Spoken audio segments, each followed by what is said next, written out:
Friday. It's Okay, Friday's show. Trevor, because quit she touching me. knows. Don't touch That's my him. cookie. But this was the most padded cell. Everyone thinks because you're a zombie, you don't know good coffee. Well, they're wrong. There's only one brew that gets my seal of approval. Deadly Grounds coffee is my guilty pleasure.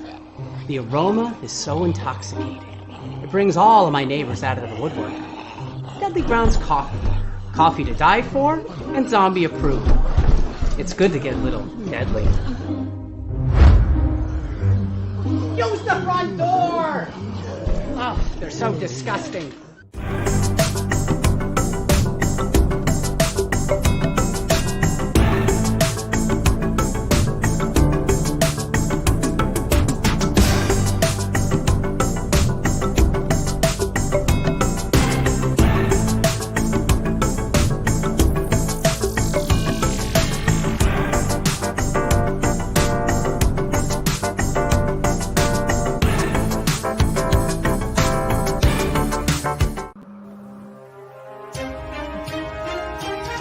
The Dorkening and all affiliated shows are not intended for anyone under the age of 18. The following may contain discussions or scenes that have adult situations, graphic violence, nudity, strong sexual content, and graphic language. This show is intended for mature audiences only. Viewer discretion is advised.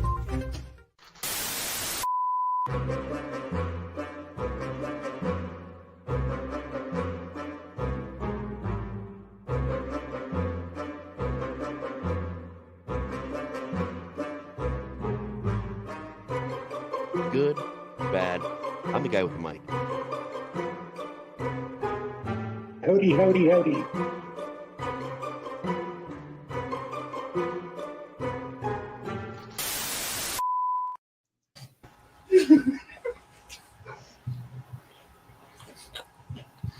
There it is. Hi. Yay, we're here. Already off the Hi, rails and it everybody. just started. Yeah, I know. We were up to go. Back off. My cookie. Yay. Hey, It's good night. time. Hi. UncleNecRo made it. Sorry, I just woke up. Welcome to At a least you woke up. Well, good morning to you, sir. Okay, everybody. Shh. Let's do a take 4 on this. Welcome to another episode of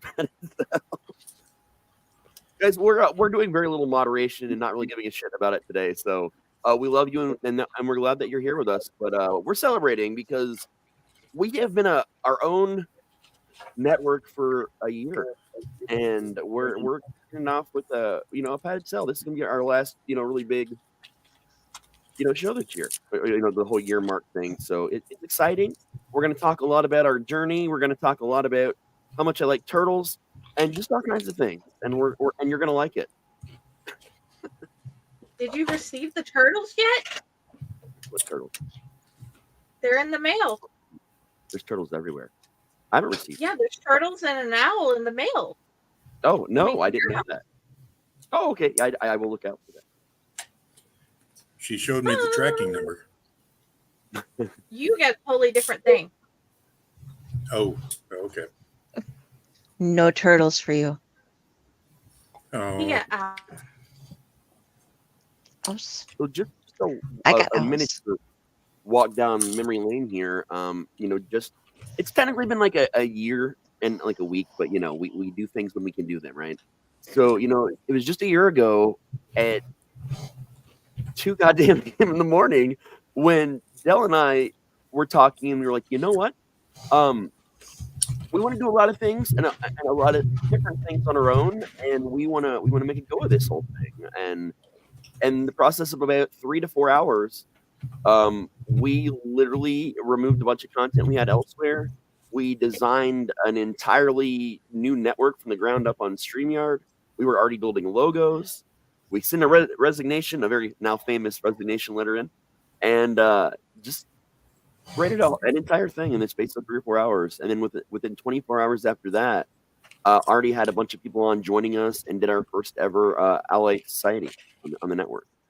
So like it was a whirlwind crazy thing that we don't talk about that ever really. So that's kind of the cliff notes on how all that happened a year ago, and it was a very all at once scenario, and we set a lot of goals for ourselves. Yes. And this year, sometime in this year, we want to do 24-hour show. Guess what, guys? We did that. We wanted to have a sponsor within 3 years from now. Well, hey, we did that in 1 year. Like, there's a whole list of things that we set goals for ourselves for our 1, 3, and 5 year marks. And just because we don't talk about our goals and our marks on shows or anything, that's like all like behind the show stuff. We met all of our 1, 3, and 5 year goals and then some in a year. So we have done a lot of crazy shit, you guys. Like a lot of crazy shit. And we're very excited about it. We're very happy about it, where we've come. And we got a lot of things going on, for the next year. We haven't officially decided new 3 and 5 year goals yet because apparently we don't know how to do that correctly. Or we just got really lucky. We're not sure which. I think it was a combination of the two. We got hooked up. We got a lot of people that were friends of the show to come on. So that was able to let us get started with the book before the year went out to the end. We got a whole bunch of different shows. We got joined up with the Dorkening, who we were already acquainted with, that helped us to spread out so that we can be seen on more networks and more places and get to be more places that all y'all can find us and hop on over and follow our own show and our own channel if you like what you're watching. Or if you don't, you can still do it because we're nice people. Yeah. We have to have something you like. I mean, we have 14 different shows now. 15 now. 15? Shit. I missed a Yeah, memo. well, no. And that's, no. like, Okay, I forgot. Yeah, we haven't announced it yet. Okay. Yeah, you guys might have noticed that very recently the Bloody Binge podcast appeared officially for the first time on the Elliott Network with Steven from Mats and Monsters running it. The Bloody Binge is now a part officially of the Elliott Network. So we are now up to 15. And that is our very first show that isn't a show that's on at 9 p.m. That one's usually on around 4 or 5. It's a little bit earlier. It's a little bit of an earlier show. So we may have some of those pop up now and then. But we're pretty excited about it. It's a whole other new show. And he's been running it for a couple months now. And he'd already been working with us quite a bit. And it just seemed like a really good fit. So we don't know what we're going to be doing. But we can tell you that summer is going to be more chill. We're going to be a lot more laid back this summer because we all have a lot of insane things going on. You're still going to get the same amount of shows every week, so you guys probably won't notice much of a difference.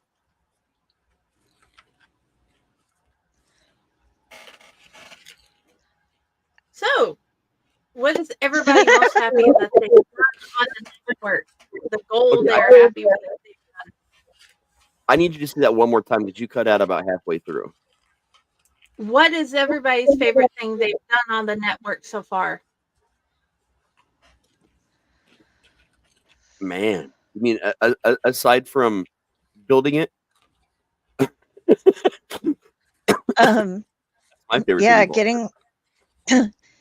getting all of the people together and getting a chance to meet some really cool people and having to come up with a newer and longer way to introduce Steve Van Samson every single time that I interview him on either network.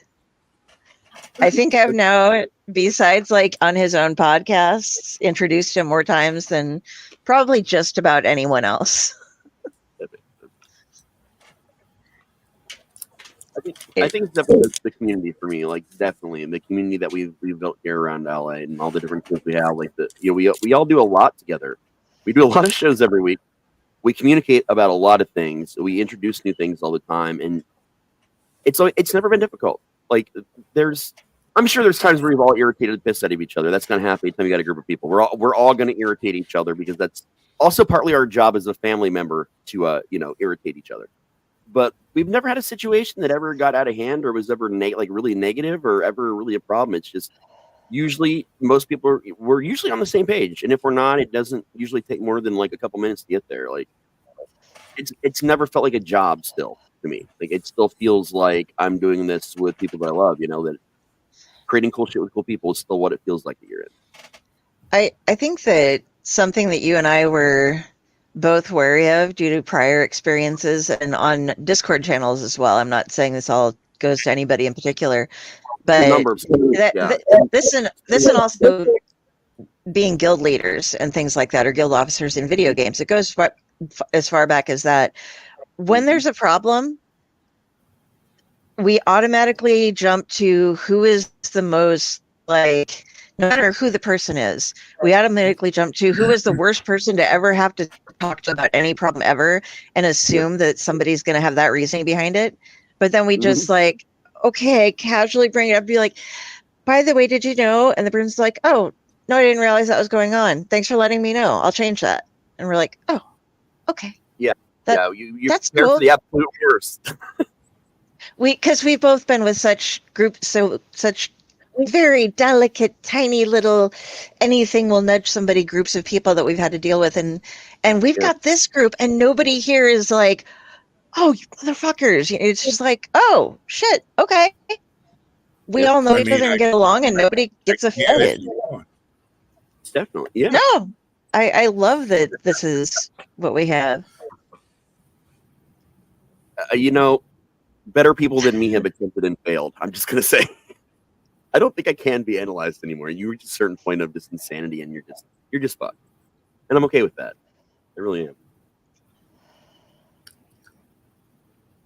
Another thing I love is the show opportunities. The things that we've gotten to do, the people that we've gotten to talk to. Like, Tomb is still one of my favorite things, honestly, James. Like, that's one of my favorite things that we do on the network, because there are so many people out there that love horror and obscure horror, that there's a lot of people that may not have seen some of the stuff we've done before, than the fact that we did it, and we're like, hey, you guys have maybe never seen this, like, and we're doing it. Come over here. Even if they're not watching it live, we get a lot of people that watch it, the repeats of that one. Like, it's one of our it's remained one of our highest rated shows that we've ever done, like, straight up, man.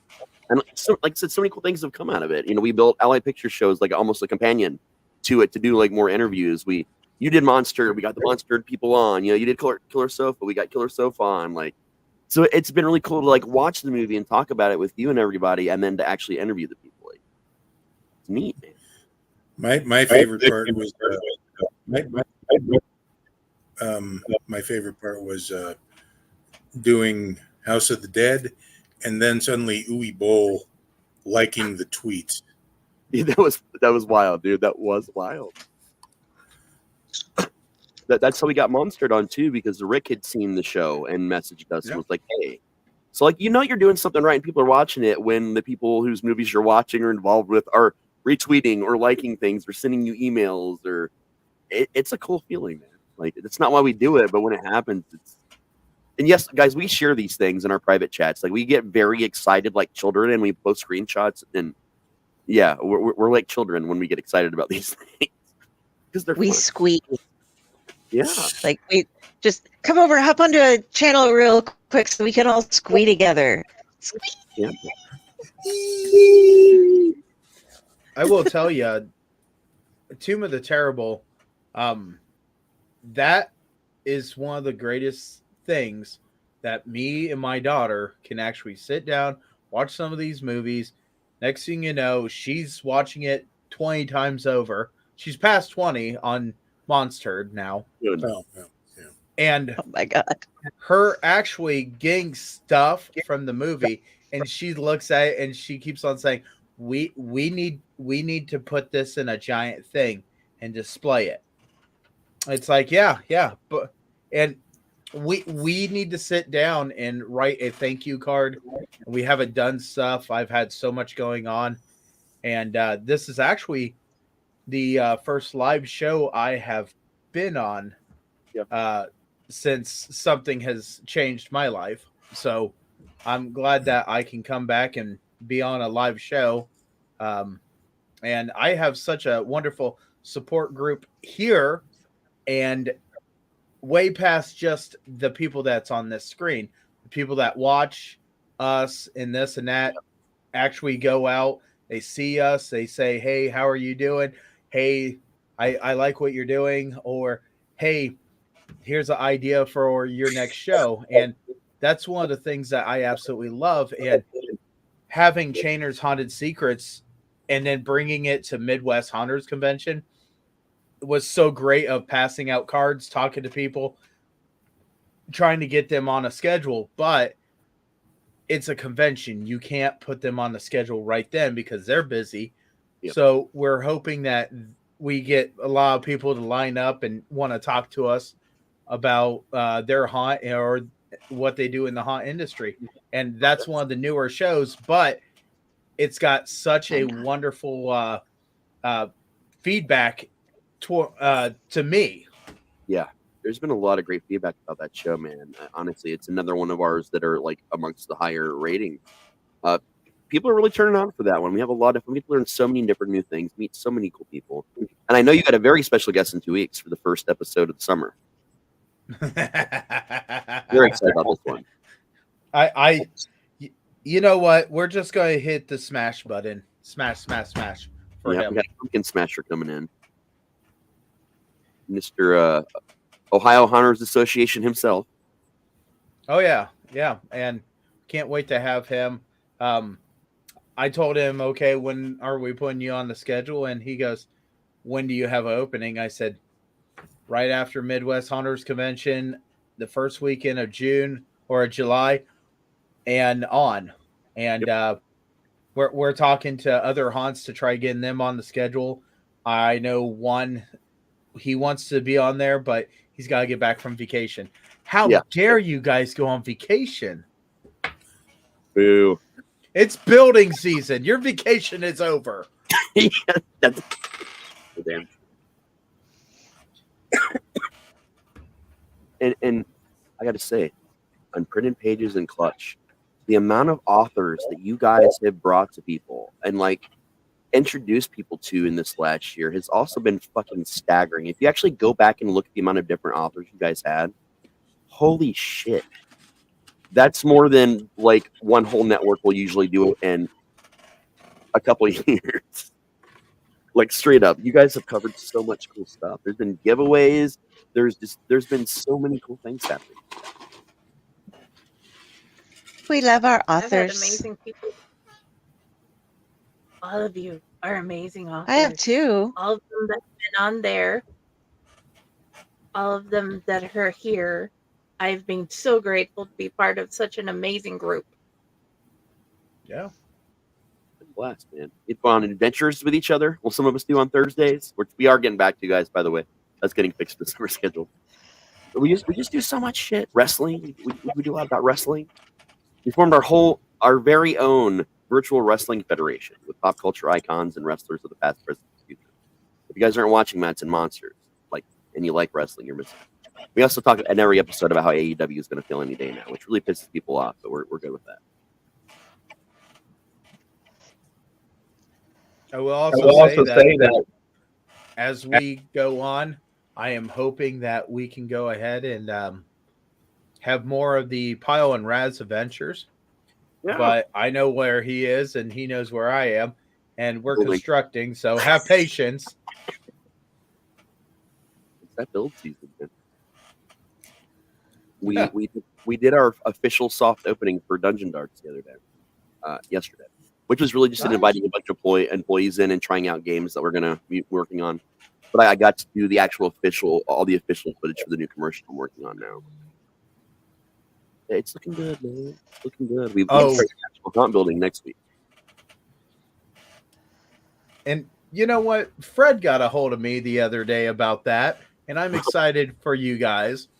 But I actually sent him a sound clip of me doing Chainer, just messing with him, and he goes, at some point, would you want to do something for Hell's Dungeon? I can. Yeah, that'd be cool shit. Gotta memorize it because we all know I can't read. No, you won't. It's crazy thinking about how it's like, okay, this is just coming to me to mind because haunt season is all around here, and you guys have your own things. And it's like during farming season, there's plant time, then there's this, and then you guys have your build time and different things, and it's also going into con season, so which I've learned takes up the majority of the year, but there's the startup going here, and it's just going to get crazier from then on. There'll just be nobody yeah. to talk to because they're all booked every weekend. Pretty much. Ron, how did you like Face Your Fears the other day, man? I know you stopped in over there. Well, that was today. In fact, it was earlier. Yeah. Today. We got to tour the house and spoke to the owner there. His name is also Fred. Yep. As it turns out, this year, I don't know about any years after this, but this year they're opening on Friday the 13th. So Yes. they will have 3 weekends before we open at Backwoods Oddities. Nice. So we are actually planning on going down there and guest acting for those 3 weekends before we open our season at Backwoods.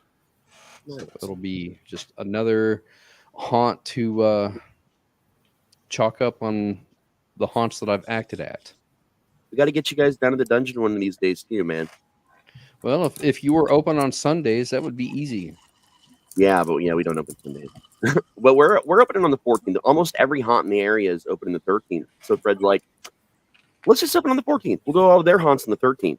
And then when everybody's like, oh, we saw all these haunts that open on the 13th, what opens today? Hell's Dungeon opens on the 14th. Maybe it works out for us, maybe it does.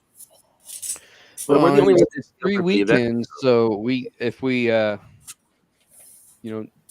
didn't do one night at Face Your Fears, then maybe I could talk Matt into going to Hell's Dungeon one night too. But love that, dude. Seriously, like it's love it. Not that much farther because hour to Springfield, hour to Dayton. So yeah, it's not that much more of a drive. We used to go there. We go there as a haunt every year because we trade nights with certain haunts and stuff that are like within at least an hour or so of driving time. And with Carnage gone, there's not a lot of options locally for special events like Christmas and Valentine's Day and other shit. Cincinnati, there is obviously Denton, a couple other ones out there, but Dayton, we're the only one that does it, and then Columbus, most of the ones in Columbus don't do it anymore. Well, I don't know if I should say this because it's mostly speculation at this point, but I think that there's a possibility Carnage may open for one final year before they're done. We have heard some possible rumors, and I hope that is the case. I don't know the full story behind that and whether or not it's actually going to happen, but it's talk going around. Guess where I was today? Columbus. Were you Carnage. There? Oh, were you? Then I went to Ponderosa. Of course you did. Is that place still open? Yeah, it's still open. There's a couple of Wow. locations in Ohio. I really missed the Bonanza. Oh yeah, that place was fucking. The what? Bonanza. Oh, Bonanza. Remember that? Yeah. Man. That was a great thing. We were kids when it was open, so it was like we'd get this, and it was a family of 6, so we'd have this huge booth there that they had set up, and like it was we're from Fremont, man. It was the first salad bar we've had, the only one there. I would just live off of that because we had this thing when I was growing up called Duff's. It was a giant spinning wheel. It was a true smorgasbord where you actually had to move with it to get your food. And sometimes it's swear to fucking God that they were just tormenting children that were trying to get their food by just speeding it up a little bit. So, you'd have to mashed potatoes. Oh, that was a half scoop. Shit. And you'd have to wait for the mashed potatoes to burn 3 or 4 times just to get a normal serving of mashed potatoes because they'd have this goddamn wheel turning so quickly. If you were quick enough, you could stab a Salisbury steak and put it on your plate. It was just a circle. I can see why they would do that though, because I've been in the Valentino's buffet here, which is one of they've closed it. I don't know if it's going to open again, but it's one of the best buffets in Lincoln anyway. And there was a kid who fucking took back to his table. We were having Papa's birthday, and so we were in this back room, and then they had a big party too. So they were at another table in it.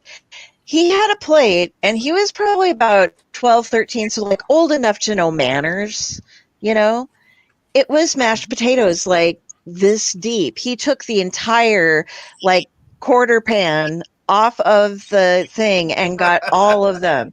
They had just filled it, and they had to fill it again because This is this my new one kid, spirit. like, Wow. I was just like, how do you do that? And then he Like, ate more, and like he brought home. I thought he was getting shit for the whole family at the table when he brought in his dessert plate, but that was just his. Wow. Was he making a sculpture of Devil's Mountain in Montana and saying, Right. "This means something. No, This is important." This No. is important. I did that when I was a kid, though. After I saw that movie, because I was like, UHF. Yep. I still do that anytime I have any sizable mashed potatoes. No one around Mashed me gets potatoes it. are my favorite. So I had mashed potatoes yesterday because we went to IKEA. We took a day trip, spent the night, well, an overnight. We went down Friday night, hung out at the casino for a bit, went to our rooms, and then yesterday morning got up, went to IKEA, did the IKEA thing, and then we hung around and waited until Maggiano's was suitable time for dinner. Ate there, brought home like 20 bags of food, you know, because that's what they give you when you try to leave.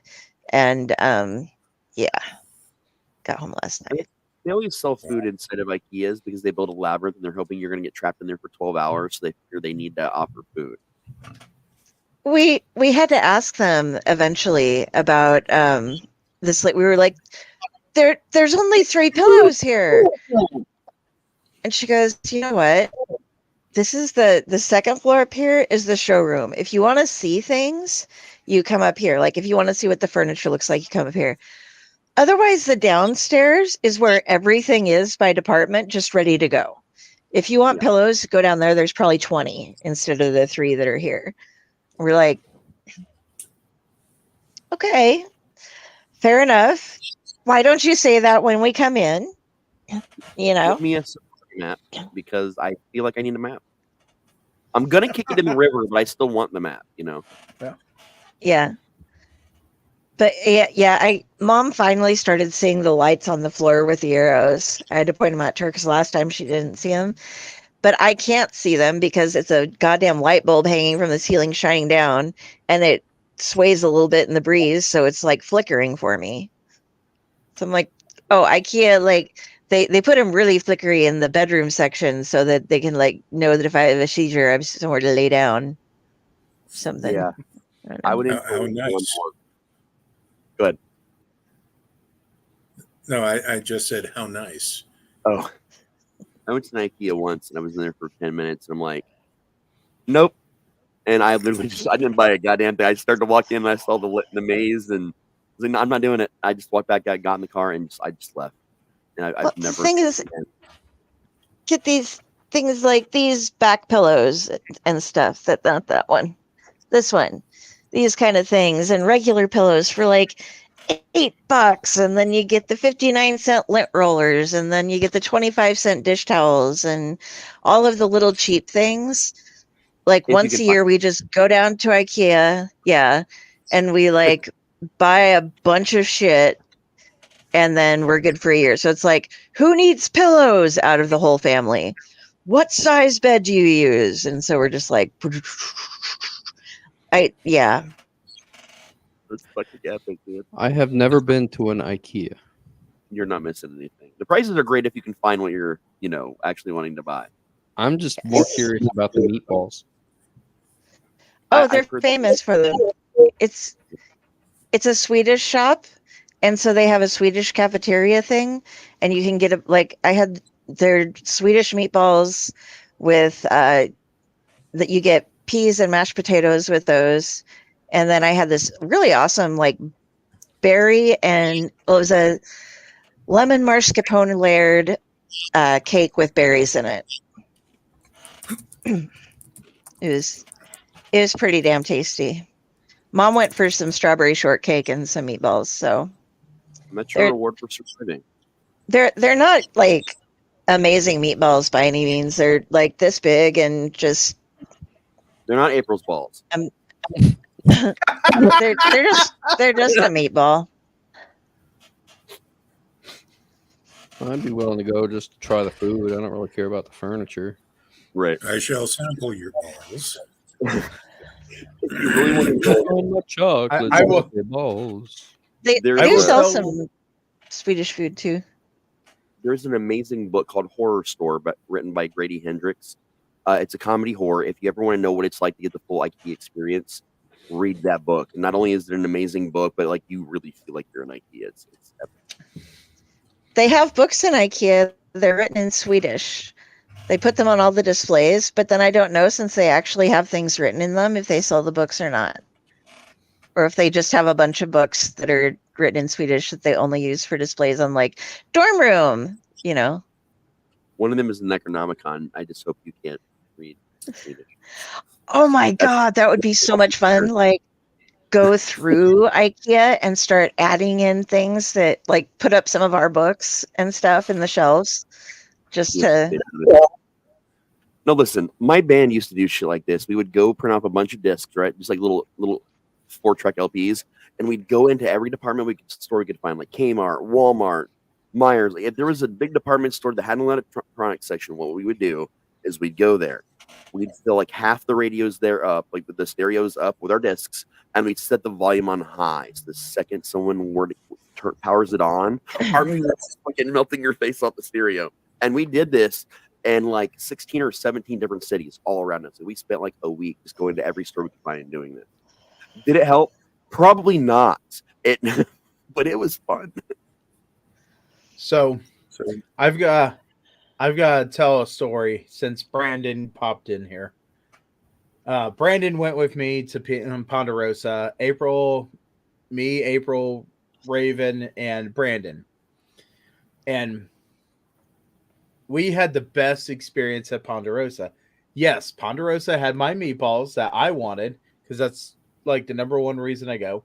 But there was this woman getting a piece of cake, and she fought with this cake for like 2 minutes trying to get the piece she wanted, and it was on the opposite side. So she's like trying, and she's flipping over other pieces just to get this one piece. Finally got that piece of like yellow cake with really thick chocolate frosting on it. Puts it on there. Cake. What's that? My favorite cake, man. Okay. Well, she turns around and she's got a dress on, and she turns around and starts walking back to her table, and she had a pair of shorts on underneath this, and her shorts dropped down. Just absolutely dropped down. And I was just like, could not take my eyes off of what I'm seeing. She's taking the cake, and she puts the cake down, and she walks out of her shorts, rolls them up. Brandon looks at me and goes, "What did I just see?"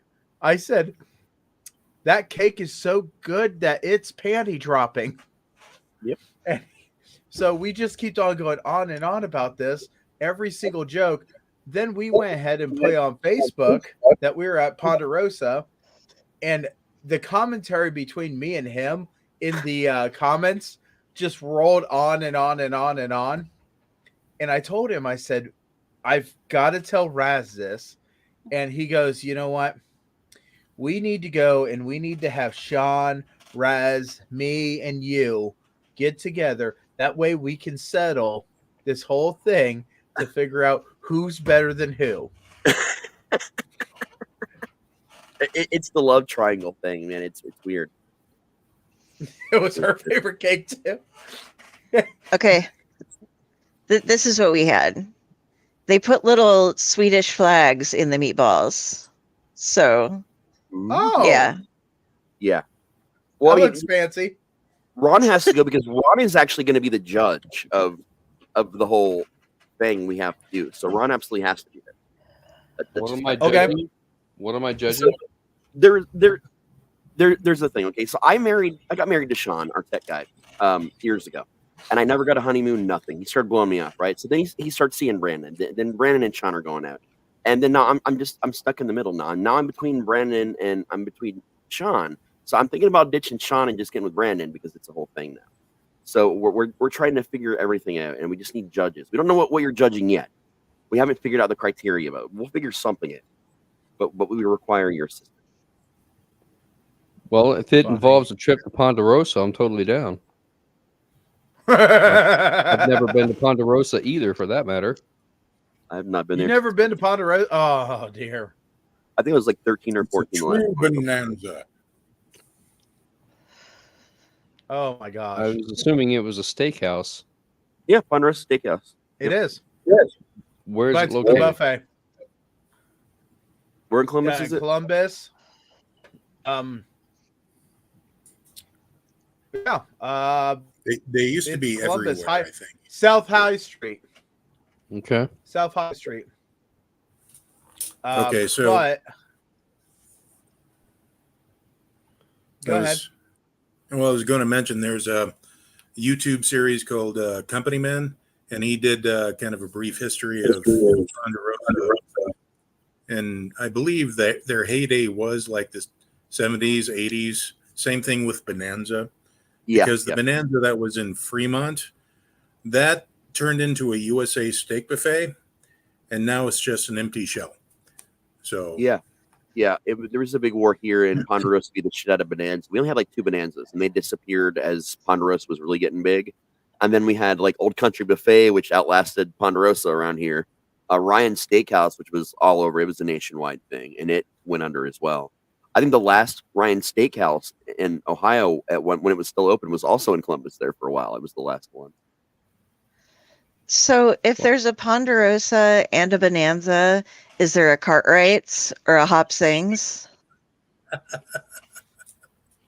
No, we didn't. Because it would only make sense. Ponderosa owns Bonanza. Oh, yeah, that's right. Yeah, I forgot about that. So I'm saying, do they have anything else Cartwright related or Not Hop here, Sing no. related? Because that would be cool. I don't know. But you know what? I go in there and go dun dun dun dun dun dun dun dun. That's So- good. And I'm now, like, wondering- everybody under 35 is staring at the screen going, what in the fuck are they talking about? I was kind of wondering if there was a line of demarcation as far as the areas that either have, okay, this area has Bonanza and this area has the Ponderosa, kind of like Carl's Jr. / Hardee's. Yeah. No, here, No. when the Bonanzas were open, you would literally look within a block of each other. You would see the Bonanza and the Ponderosa. Wow. Which is why the Bonanzas went out, because Ponderosa just beat them out. They just couldn't compete. They had better food, I thought, for a long time, but Ponderosa. So it's bought 'em out and took more of over. a Showbiz Pizza / Chuck E. Cheese situation. Yeah, kind of, because now all our show businesses have been gone for a while, and they all converted to Chuck E. Cheese a while back. But if they're owned by the same company, why would they want to do one of their own restaurants out of business? Because ignorance. Like there's business reasons to have your same business. Like there's speedways. You'll see some speedways that are literally just a block or 2 away from each other, serving the same general neighborhood and area. But it's on the other side of the road. And there's a lot of highway exits, like the way highway exits are here anyway. They go to a lot of different restaurants, and depending on what side of the road you were on, you're going to automatically get more traffic. So if you've say got 2 different speedways or 2 different steakhouses, they're within the same block, but they're both like 2 different exits on opposite side of the road. A trucker, someone else is going to see the sign, and that's why they do it. It's usually up and down the 75 or I-70 corridor that you see that shit here. I mean, that makes sense. Oh my God, trying to get Mom's GPS, her new Rogue is it does all these things for her, but sometimes she'll hit one button on accident and everything turns off. And she's like, what happened to my beeps and my automated steering? And this and that, and then we'll hit something else so it'll all come back. And it's like, yay. But she's trying to get used to putting in parking and stuff. And we use her phone GPS and it doesn't put it on the screen like her old one did. So she has to have the phone up to see it. And the phone GPS is currently running a little behind. And there's a lot of construction going on in Kansas City right now. So the phone is telling us, like, it'll say like you have a quarter mile, and then all of a sudden, like when you're at the intersection in the right hand lane, it'll say take a left at this intersection to do this, and we're like, bitch. So we had to do all that backtracking around to get through parking lots and get to the other side of the road and come back up and U-turn, and it sucks. We've got to figure out how to get her better GPS than that, or how to get it up on the screen, because you can't just keep hardwired.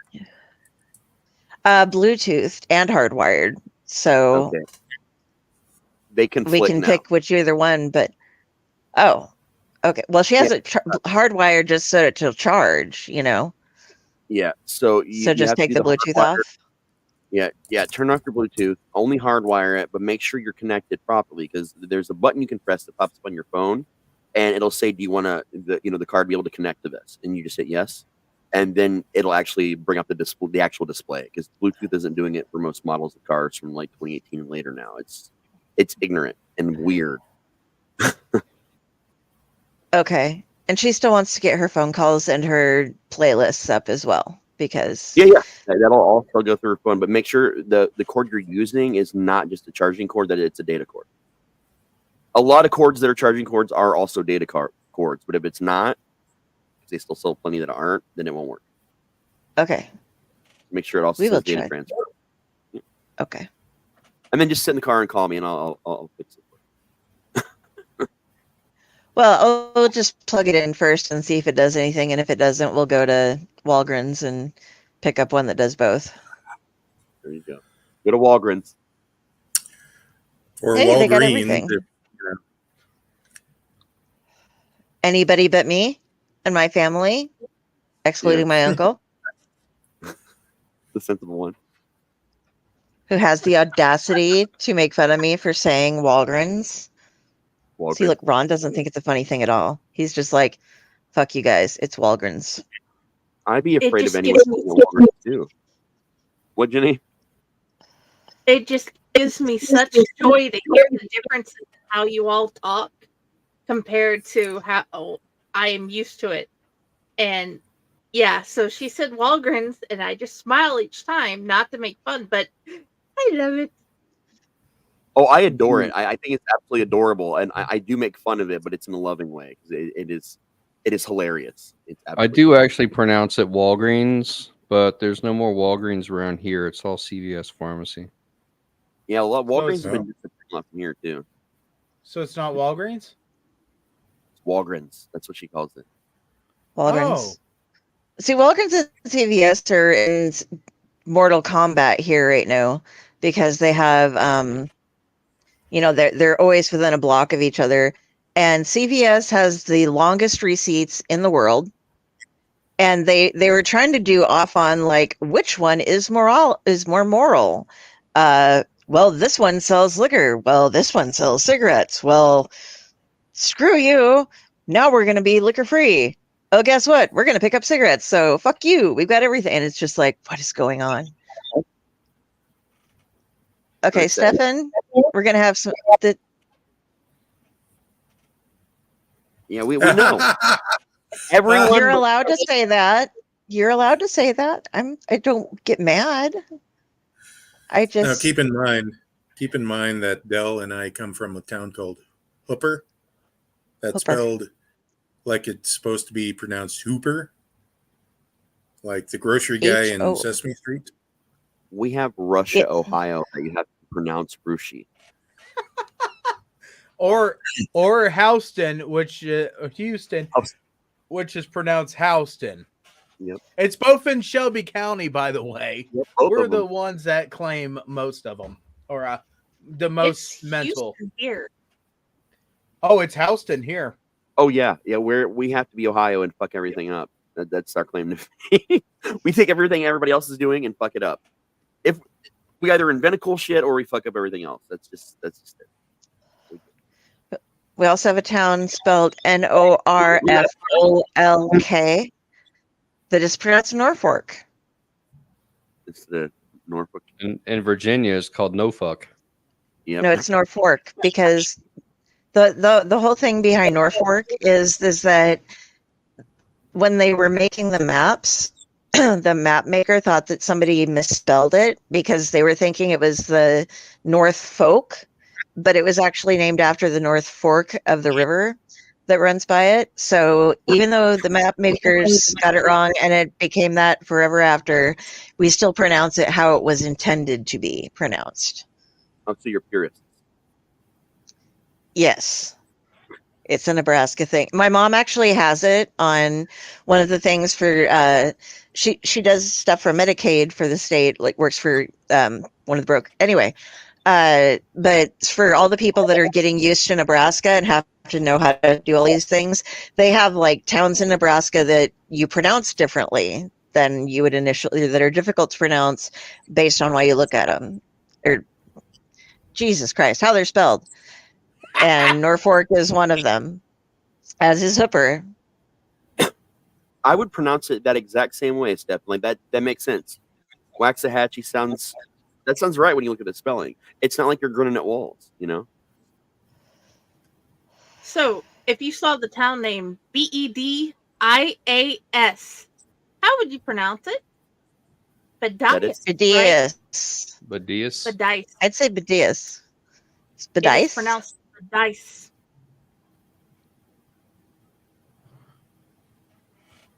No, that's the place I actually lived. Well, we have a Newark. I mean, it's spelled exactly as it sounds, Newark, but nobody calls it Newark. Everybody says Nurk. Yep, Nurk. Yep. Nurk. We also have a Newark, Ohio too. Just give an update. According to the official website, which is ponbon.com, and that's Ponderosa Bonanza, Ohio has three Ponderosas in the state. Where's the third? What about Nebraska? Hold on here. It's over by East Liverpool. Oh, okay. Yeah, no one goes over there. You said Nebraska? I could go and check. Florida's got one. Yep. Nebraska, I'm sorry, you have nothing. Minnesota has a bonsai. Bonanza. Or Bonanza, yeah. But we also have Ron that says that he would like to go to Ponderosa sometime. Yes, he's going to Ponderosa. Apparently his birthday's coming up, so we should do that and see if the woman wants to come back for another piece of cake, and she can drop her drawers for Ron.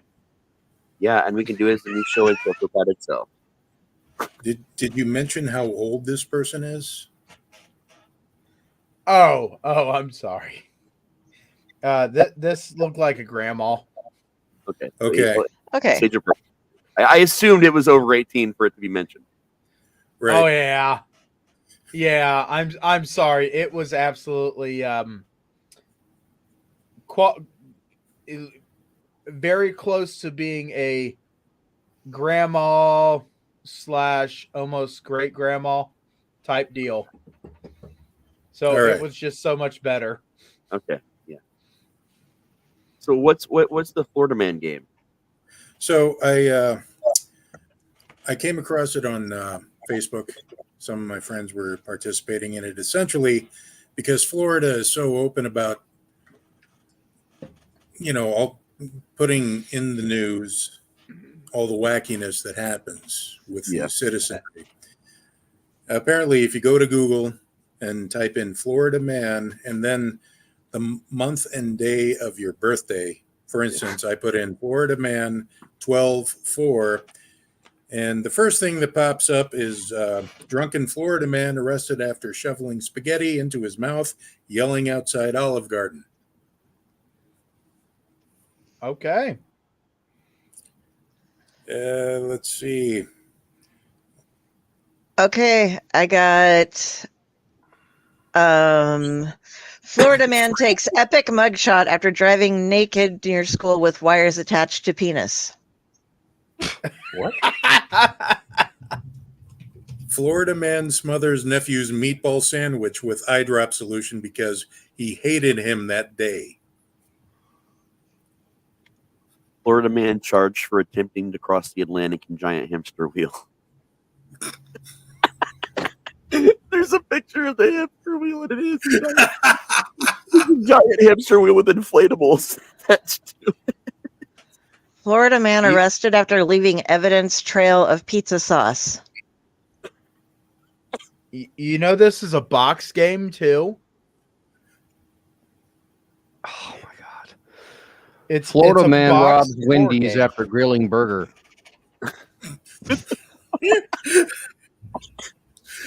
Half-nude Florida man wearing underwear marked breathalyzer blow here arrested for DUI.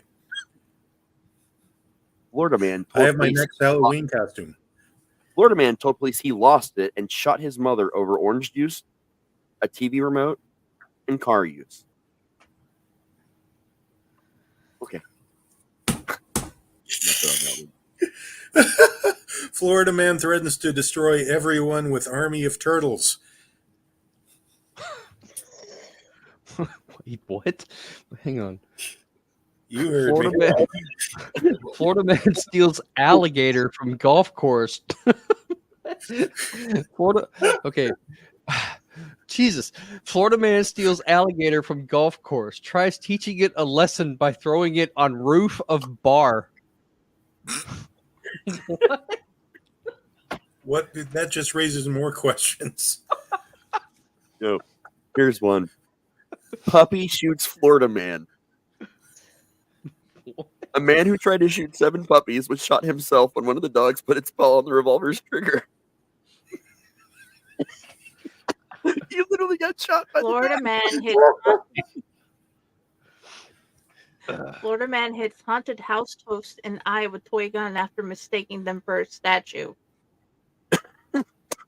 Sadly, that happens a lot in hunts. Florida man robs store Spider-Man.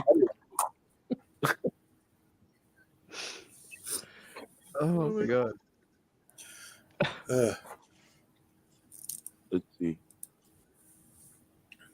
What the fuck? Florida man tired of walking steals forklift, police say. As you do. Florida man gets stuck after climbing down 30-foot well for bragging rights. Florida man dresses as woman, buys puppy with stolen credit card. Oh my God. Florida man who unknowingly trained 9/11 terrorists dies of heart failure. How do you unknowingly? Wow. That was a special one. Florida man in banana costume arrested for whipping out his banana. Florida woman allegedly threatened man with sword over a parking spot. A Florida man's love of donuts got him arrested, strip searched, and tossed in jail for 10 hours after officers mistook several crumbs of icing for crystal methamphetamine. Florida man caught on surveillance pooping while attempting to rob a boat.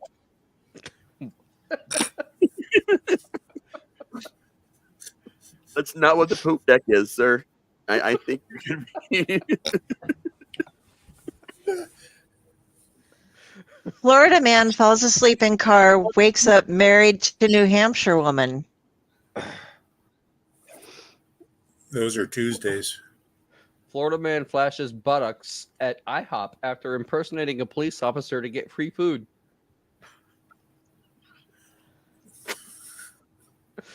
Oh man. This is the state that I grew up in. Ah, gosh.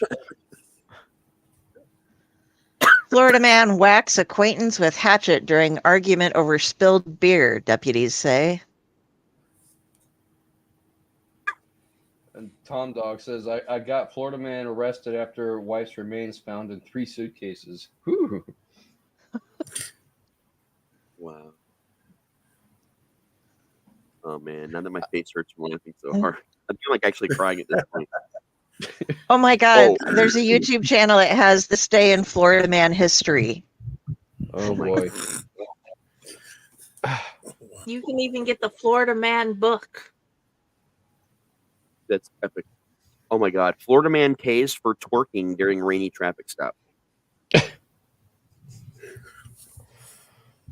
Ron, you and I must have been born close to each other because I just got the buttocks at IHOP one as well. I was born in Florida, as a matter of fact. On the hottest day of the season, and one of the hottest states in the nation, in the middle of the afternoon. And apparently, some of the crazy people too. We back when we were doing Twisted Geekdom, we used to have a weekly Florida Man segment, and I remember my favorite one ever was Florida man gets arrested for driving a dildo mounted riding lawnmower through a glass storefront. What they did was they bought this lawnmower and they didn't like it, thought it was junk, but the place wouldn't take it back. There's absolutely nothing wrong with it. So then they went to a sex toy store and bought every suction cup dildo they could and suction cup this whole thing. So it looked like literally it was a giant riding like lawnmower tractor with just dildos everywhere. And they just drove it through the glass front of the store and just left it there. And got arrested walking home. Okay, I need to read this short article. Florida man or robber disarmed with kindness. Here's the Florida man story. Confronted with an armed intruder in their home, two women plied him with a ham sandwich and rum until he became groggy and passed out. Police arrived and arrested Florida man Alfred Joseph Sweet, age 52, to end the 5-hour episode. Kathy Ord, 60, and Rose Butcher, 63, said they tried to befriend the man after he burst through their kitchen window with a sawed-off shotgun Tuesday night.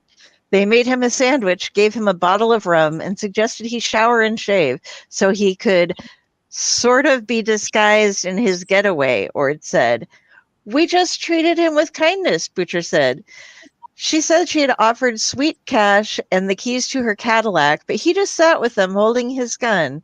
The intruder never said what he wanted, the women said.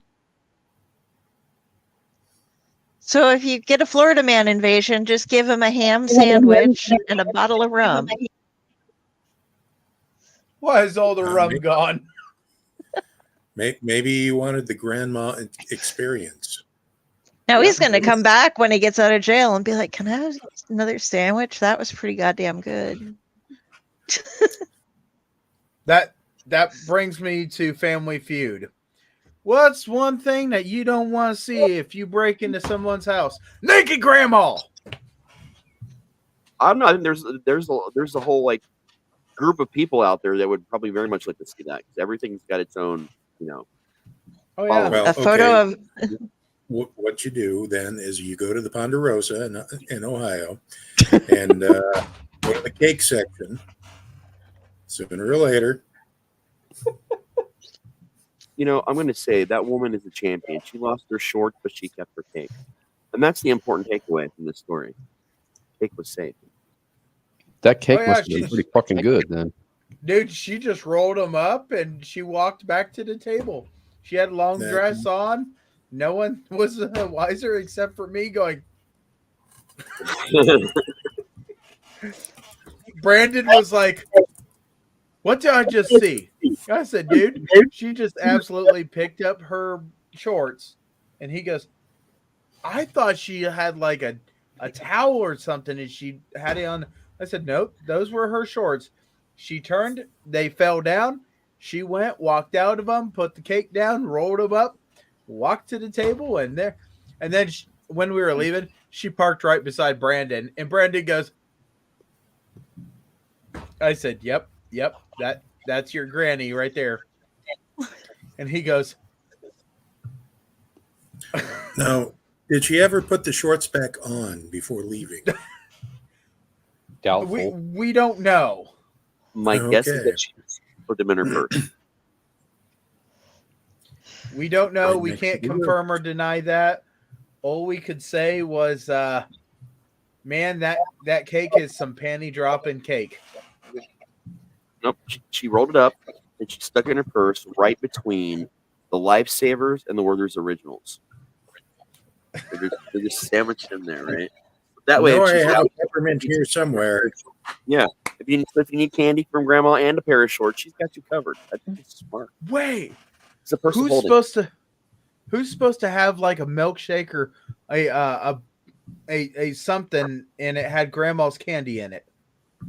Was that Dairy Queen that was supposed to have like a blizzard and it had Grandma's candy in it? I'll find out. Because that's not where I thought you were going with that at first. I was very confused. When I was coming back last year from Terrificon, I got to the airport and I was going through the check-in thing, and I'd gotten ready in a hurry because it was like, I gotta wake up and get checked out of the hotel because I sleep in late. And I thought I'd had everything packed. I'd gone through my bag and made sure I got like all my Coke cans and my Coke Zero cans. I like gave some of them away to the people that were out in the parking lot walking their dogs. So I was like, did you guys just land? Do you want some soda? Because I'm checking in. I got to get rid of it. And they're like, yeah. And so I get all the way inside and I go through the TSA, and they pull me aside and they have to like scan my feet for some reason. And the guy was joking with me because I was wearing unmatching socks. I don't usually match my socks. I have fun socks when I wear socks, so I like to have as much fun as possible. And this lady was scanning my legs, and I had one of my pairs of panties when I was packing, all nice and rolled up, went into that sock, and I didn't notice it when I put it on, or that I was walking around all day. So she just reaches in my sock and she's like, is it okay if I do this? I'm like, yeah, I don't know what's going on. And she pulls out my panties and I'm like, and she's being very discreet. They're black. I'm wearing black pants. So she's being very discreet. And she's like, and I'm like, oh my God, I didn't. And she's like, yeah, I understand. Where's your purse? And I get out my purse and she's like, here, we'll just tuck this in there. So then they pull me aside for my bag too. And I'm like, what did I do wrong? I just went through everything. I just cleared out everything. And they're like going through and they dig in the one pouch. And the thing is about Ratatosker is you can fit a Coke can and he'll stand up perfectly. So I didn't realize that when I put everything in, he accidentally went over one of my other Coke Zero cans. So the TSA people, when they're checking me out, get to pull away panties and a squirrel puppet and wonder what in the fuck I was spent doing my weekend. And I didn't really know. They just, between the two of them, because the one looks and she's just laughing at me, and then the other one's, and she's kind of looking at me weird. And then they're getting together as I'm walking off, and it's just like, what'd you find? Weird ass squirrel puppet. What about you? Panties.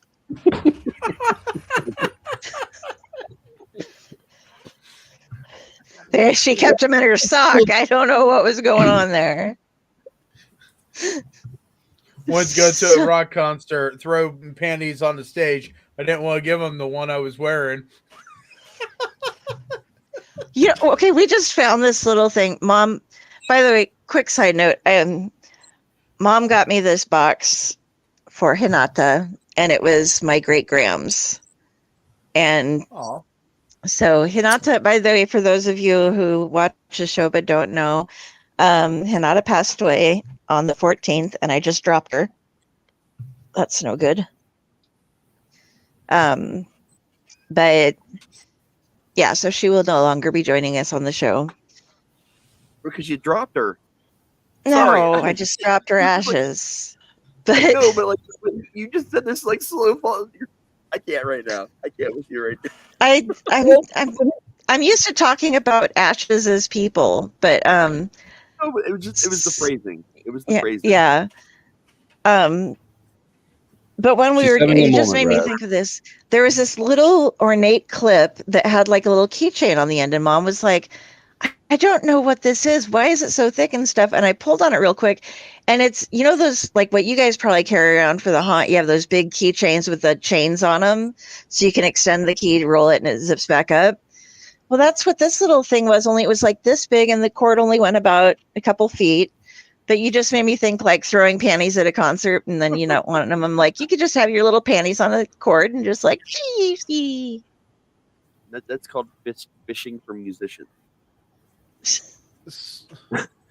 So, One of those, but Del, you sliders.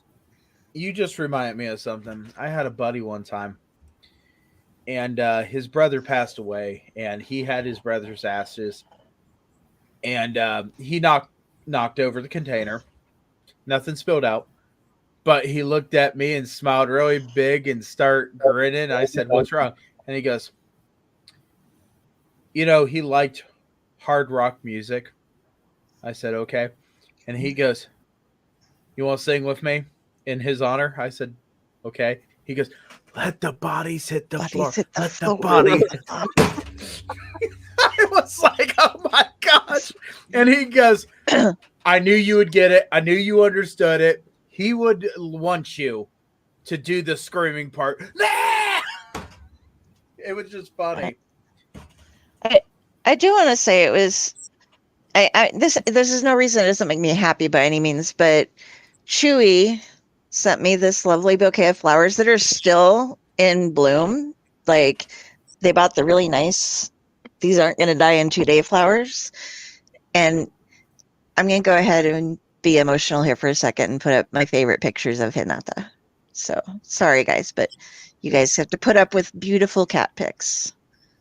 This was one of my favorites ever. And then here she is owning the chair. Oh yeah. I bet you're wondering why we've gathered you all here today. And here is where she was sleeping the last few shows that we had back up behind me there. So this was her spot. But it's the end of an era. I was always over when we had the 1-2 punch of Yeti and her. Yeah. A picture came up yesterday that was you and Hinata and Yeti sitting on my sofa over there. So I was just like, I remember that. Do you plan on getting another cat? Not right now. I don't plan on having any other pets until I move for sure, because it's just trying to clean up after everything. Yeah. I just need to downsize things in my life a little bit more, and it'll be easier to get everything cleaned out. And then we'll see if I live somewhere. If I have like a backyard, maybe I'll get a pup. If I, don't, but it's a cat-friendly place, and I feel like I need one, I'll get one. But for right now, it's going to be Mom's thinking of retiring again soon. I hope nobody who's watching yeah, that was great. Nobody knows who she is, but so if we end up wanting to take trips and stuff, it's easier to do it without having a pet, because when I would go with her, I would have to or when I wouldn't go with her, I would have to stay and take care of her dog, but then I'd also have to get rides back home so I could take care of my cats while I was doing both, because I can't drive. So, but she was a good cat. I had her for over a fifth of my life. Like, I'm not quite 50, and she was about 14 years old, and I got her when she was 6 months. So she's been here for a big chunk of everything. Yeah, she did. She didn't like Yeti too much. They didn't get along, and I hate to say it, but after he passed earlier last year, she was a much happier cat, because she became Miss Sassafras and was all about just misthinging herself around and being really attention giving and demanding and more playful and such. And then she was doing really good up until the last couple days. So she just declined really fast. And so it was really like out of the blue and heartbreaking. But at least like Yeti declined very slowly for a long period of time, and it was hard to watch him. But and he was fighting at the end. She had hopped up on my lap to purr a couple times that day, and then by the time I got her to the vet, she was just so exhausted that it was just she she just laid there. She'd purr a little bit, but she just couldn't even move. And it was like that. So keep an eye out for your pets, guys, because it's been a rough month for not just pets, but I have a lot of friends who've had losses, and yeah. Oh, Me. yeah. And my kind of mother-in-law, I guess if you count my sister's husband's mother, she lost a long-term family cat as well, and We lost there've one been of a lot ours of losses. too, yeah. And my neighbors too. I was going to offer her some things for Hinata or from Hinata, and turned out her cat died the same day Hinata did. And that's the thing So that was it's cool like, about Chewy too, because you just done that big order, like that huge order for Chewy. yeah, And like, the extra cool thing about them. We should talk about that too. Yeah. I order in mass when I order from Chewy so that I can make sure I don't run out. And so I had just sent out a $200 order from them. I got tons of buckets of, like 35-pound pails of cat litter and like 5 cases of wet cat food, the Fancy Feast stuff for her. And I sent them, a thing asking if there was a place I could take it to drop off and get it sent back to them, and they just told me to find somebody who could use it and refunded my entire order. And then they sent me the flowers and stuff too. So Like they best go out of their way. Yeah, they have the best customer service of any company I've ever dealt with, by far. Yeah, because that had to have cost them at least $25 or better, and refunding everything. And it was right back, like right overnight. They didn't. Yeah. That's really cool, man. They're definitely a company Yeah. that actually gives a shit about people. And Yeah. pets. So if you are a pet owner, seriously, register your pets with Chewy because they do great stuff. At one point, and I have them at my mom's house, I randomly got oil paintings of my cats for no reason whatsoever. They just woke up one day and sitting up against my door were 2 paintings about this big square, one of each cat, that they just, because I put my cat's pictures up on their website, they just randomly do that for their customers. And I checked into it, and they actually, it's not just some weird like scan and print kind of thing. They hire oil painters to do these. So yeah. So private Wow. artists like all day long are painting pictures of pets for Chewy customers. Super cool. So, That's yeah. totally amazing. Yeah, and hopefully we'll be getting them up here as a sponsor or something soon. So, Yeah, we got to figure that out.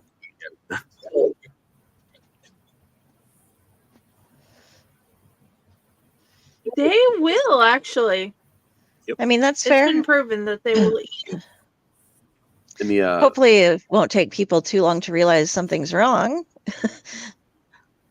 Mark Tufo Zombie Fallout series, it actually happens to one of the main characters.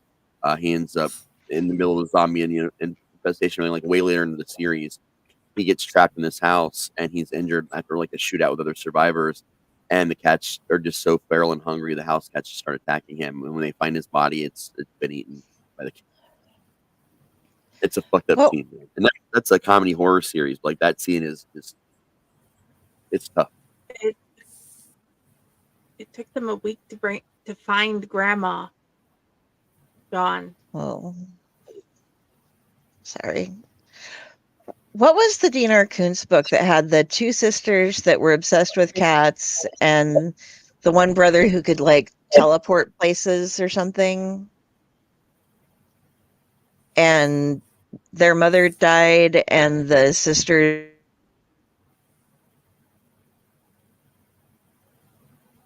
I'm not sure. Oh. Dell. I haven't read it. She's froze.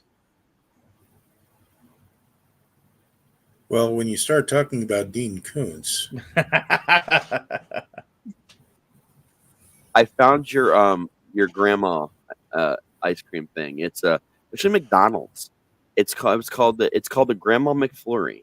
It features a butterscotch-esque syrup and chopped crunchy candy pieces, Wow. like the treats Grandma used to hide in her purse, all mixed into vanilla soft serve. welcome back. Hey, sorry. It could take about 2 minutes. Is that okay? No, No, I was fuck you, asking Alexa if I was still connected. Yeah, she's like, "Why'd you just spray my name again?" Oh no, but do you remember that Dean R. Koontz book? Anybody? It sounds kind of familiar, but I'm not sure offhand. That is not the one Dean R. Koontz book I've ever read, I promise. The one. Well, it must be an earlier one because he was still going by Dean R. Koontz, apparently. Because The now he Bad just Place. goes by. Okay.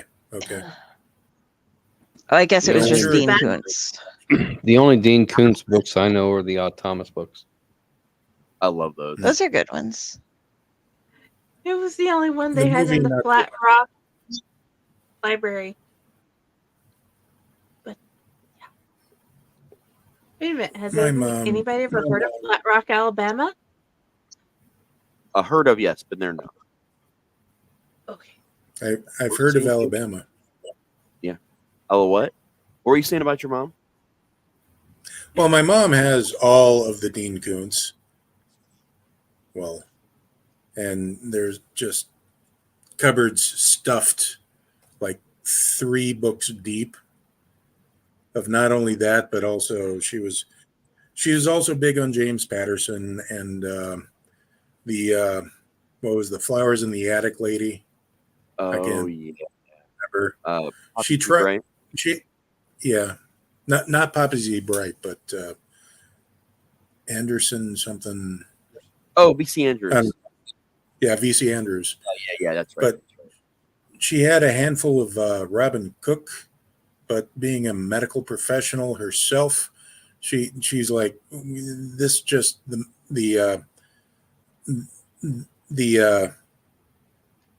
it just, the science doesn't make sense. Right. You know. It's hard, I think, when you're in a profession and you have to read a book about a profession. I think that can get really frustrating for people. Because not all authors research enough. Wood.com. Yeah. Bringing up wood.com again. It's not actually wood.com, but it's seerwood.com and I raised you furnitureporn.com. So I do have a question about for everybody about cursive, believe it or not. Okay. So opening question. Does anybody prefer writing in cursive when you're doing longhand? Okay. Yeah, me. Ron, Friday. When I can actually write, I tend to do more cursive. It's quicker for me. Yeah, I had to tell my daughter, if you want to read it, learn how to read cursive. Yeah. But see, and of course, Facebook just decided to refresh and we no longer have that article up.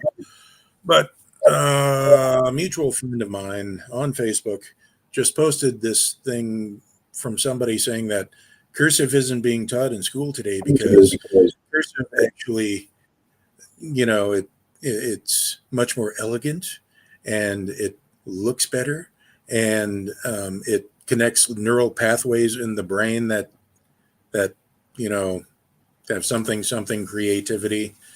And I'm thinking, okay, my understanding was it was developed so you can actually write faster when letters and writing out manuscripts were the only way to actually do it before, the printing press became more ubiquitous and easier to use.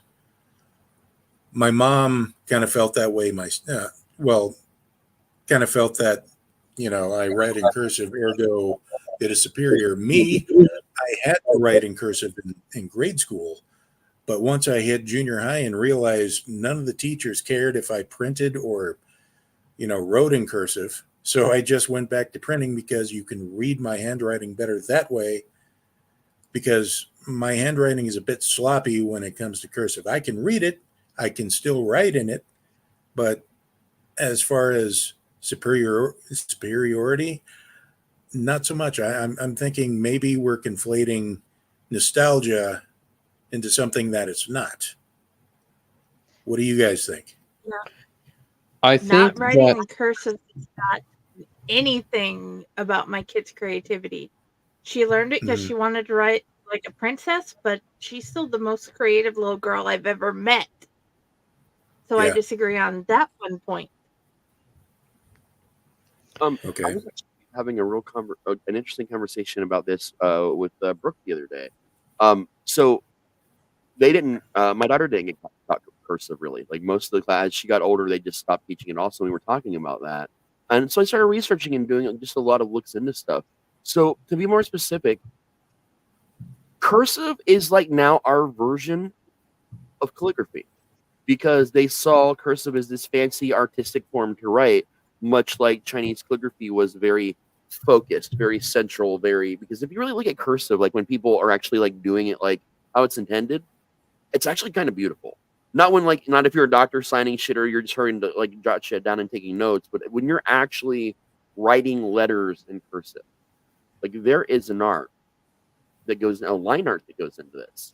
And it's basically, like I said, it's our version of calligraphy. And we don't really need to teach it anymore because we've long since passed the times when people write letters to each other. Right? It's very rare that anyone even writes letters to each other anymore. And most everything is done on keyboard now, so right, yeah, exactly. So like the art of writing itself is slowly starting to be considered a dead art. So any artistic medium or attached to it is also not in use, and it's going to be back to the point where people are going to start doing cursive like people do calligraphy. People are going to still want to write letters, still be very into the art of it, and it's going to be more of a non-mainstream thing is basically where it's at. It'll become niche.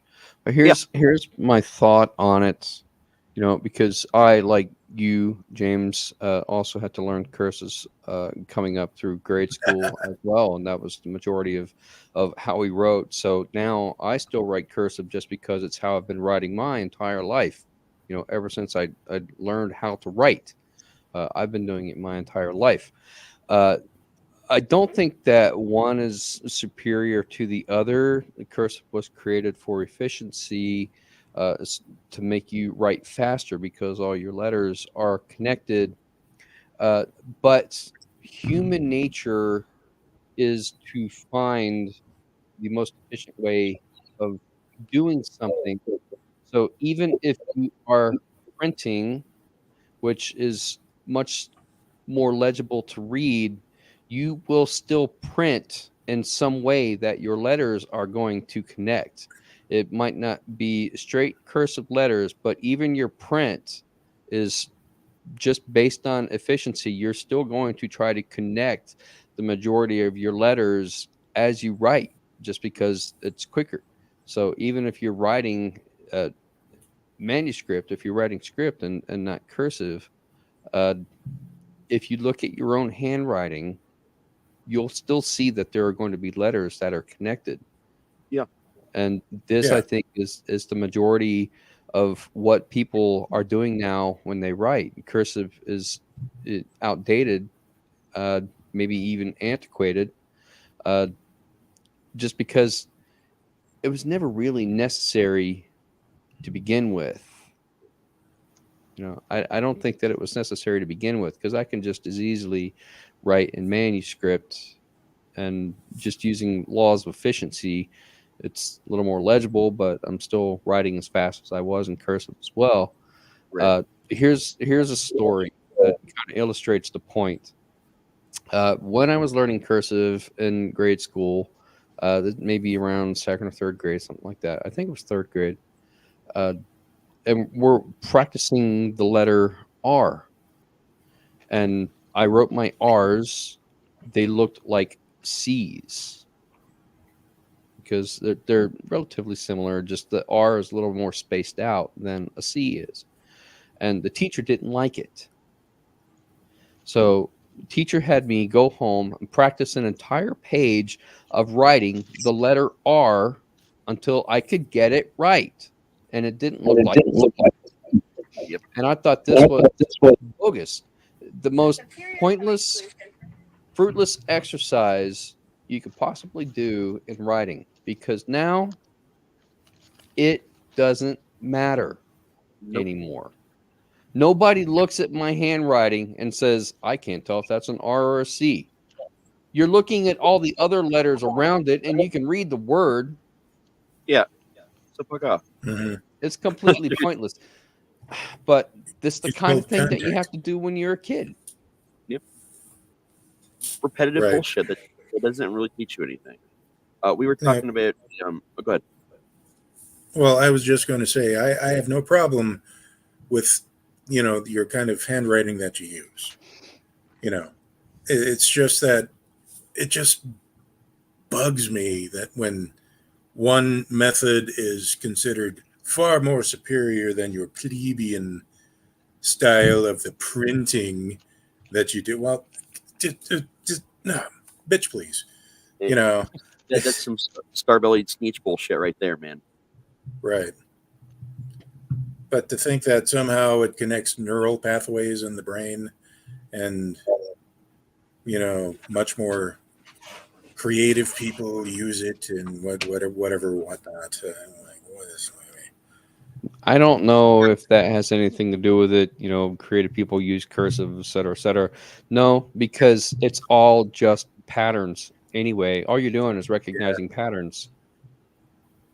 Right. You learn one, you learn the other. It's just repetition. You're not putting any extraneous or external thought into that. You're not going, right. Oh, that's so pretty. No. If you're And going to make also- cursive look pretty, then you are literally thinking about how to make it look pretty. And that's not natural writing. It's an art form now, but yeah, it's and I took that article, that little bit that they wrote, with a grain of salt, because again, they didn't show any kind of proof or backup to this, any scientific journal that would prove this or whatnot and where now. So I think somebody should do a study for that, though. I think that would be an interesting study. That would be interesting. But Del. Okay, so this is, I think, kind of like what Ron was saying. The top version is how I write the word nice. N rolls into the I, C rolls into the E. Any of my H's, N's, C's, anything that goes up at the end when I'm writing it that has an E or an I or something afterwards will always just be connected to it. Yeah. It's called broken cursive. But mind you, I did She have. broke? Is she frozen again? Oh dear.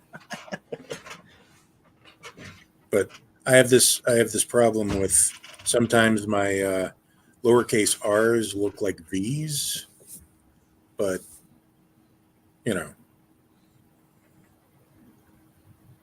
What do you got, Pyle? I am one of those people that I had enough problems reading the first style of language. They weren't going to attempt to try teaching me the second. They're like, hey, you need to sign a check. That means you need to write your name in cursive. All right. And they said, that's all you need. I was like, cool, because that's all I was getting from you. So when I sign now, I sign everything so wonky. And they're like, okay. So one person made a comment. He's like, oh, so you learn cursive. Can you tell me what this says? Hell no, I can't read that the regular way. I'm now, if you can read, awesome. But I will tell you now, everything I do in my life, I have found a way to be able to read something, understand something. But I wish that my vocab on reading was a little better. But my reading is better than my spelling, because I'll tell you what, our language to spell is the most horrible way. Sounded out my ass. You Love- can't sound out half of these words. Nope. It works No. with, like maybe like 30% of our language where you can sound it out, and it's actually what you expect it to sound like. Now, Oh, geez, if we it's switch, terrible. if we switch back to the way we spelled in Middle English, then maybe. Now, Your some signature wires. now, I will say that I do have a daughter, and she is growing up. And as Oh, yeah. she grows, that's pretty. So that's my name in normal print, and then my name in cursive underneath it. So if I ever sign any of my books, what you get is the bottom. So take note, if anybody wants to forge his Forge my signature. pause on the screen and then learn. Right. Freeze the screen. Please don't put that on Jenny's duties. When I send my books, they're in print. I love how your signature looks. All the little things in the corner are so awesome. I love how you do I do it. weird shit. Like I spell Raz like down in a diagonal, but the A is an anarchy. The anarchy A. And then there's a big letter T and then Slasher in smaller letters to the right. It's weird. It's like a little art piece. It's just my name. I get bored. I got so fucking bored signing DVDs for movies like at con. It's so fucking bored doing it. I kept coming up with new weird ways to sign my name. If I ever get famous, you're gonna see like 10 different versions of you sliding my name. They're all gonna be right. Right. So this is mine. And if you happen to see mine, let's see here. Very small. We make them big screen. There we go. That is how I sign everything that deals with Elliott Network. By the way, see these wonderful business cards? Yes, you too. If you find one of us, you should be able to get one. Ron, I have yours. I haven't been able to bring them over to you. So if we go to Ponderosa, guess what? You get a birthday gift of business cards. Here's how I do my initials. Darn virtual background. Damn you, virtual background. Quit selling your book right now, Ron. This is a notebook. My virtual background doesn't want to cooperate. And I fun took fact, all the time to get an envelope to write down, and I have 3 notebooks sitting in front of me, right underneath my laptop. I'm like, you guys, what can I write on? if you were to rewind and scan that QR code, it'll actually take you to the first clue at a treasure hunt we're doing right now. Don't forget. It'll be so much fun. Yep. And Nice, if you James. mess And up if Elliott, it doesn't, you'll get a special picture. And you'll be so surprised and happy. Yeah, it's part of an narrative. and if you scan it and it doesn't work, that means that you don't believe in us enough. So Yeah. believe harder. Yep, you gotta get 100 more people to come and like our shit, and then it'll work. This is a very odd episode tonight. I mean, yeah. Padded cell. It's a padded cell. Top is Wow. my signing shit really fast. Bottom is when I'm signing things on purpose. Let's find you. I don't. There you are. I don't have a And pen, that I but- screwed up No. on, but I didn't want to make it super pretty. So, Ooh. yeah. Yeah, I see the I like difference. this. Those look So- like two completely different signatures. Like you wouldn't even know they came from the same person. Find him. Like mine, Okay. the one on, well, you'll see it as the left. I developed that while I That was looks working like at Radio a Shack, script. and I had to sign I developed that at Radio Shack when I had to sign my name umpteen million times an hour. So I'm like, just there. Yeah, that's how doctors come up with their own So there is doctor one. signatures.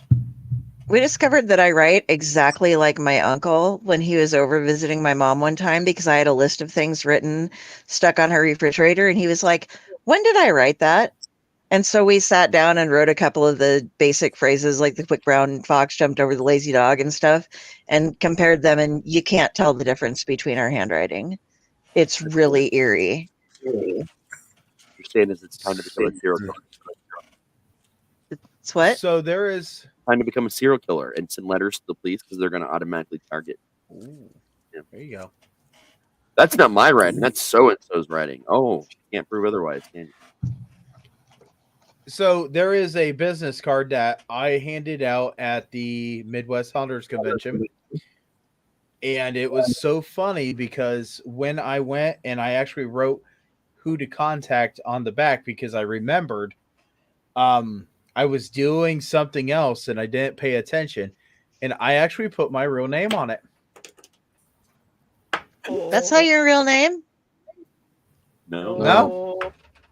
I thought you just had the coolest fucking real name in the world. I was like, damn.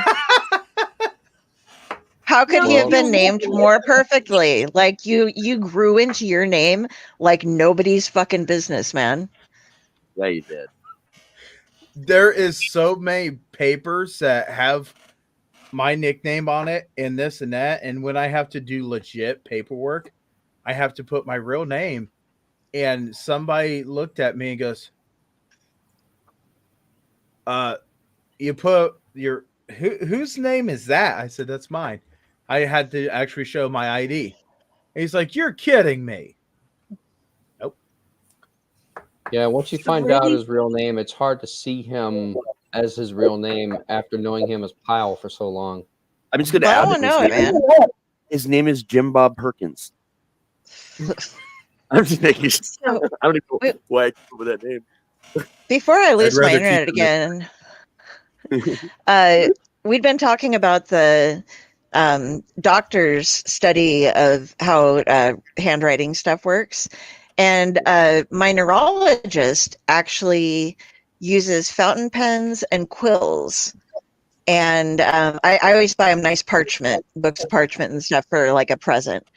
And he told me that I should start writing. And my mom got me this really neat leather bound journal from Italy, like while she was there. So it has really nice paper in it. And I decided that I would not write in it until I could learn how to write with a fountain pen. So I still haven't written in it yet. I've had it for over 2 years. Still haven't written in it yet because I have practice things and practice pens, but you saw what my original handwriting looks like when I'm not focusing really hard.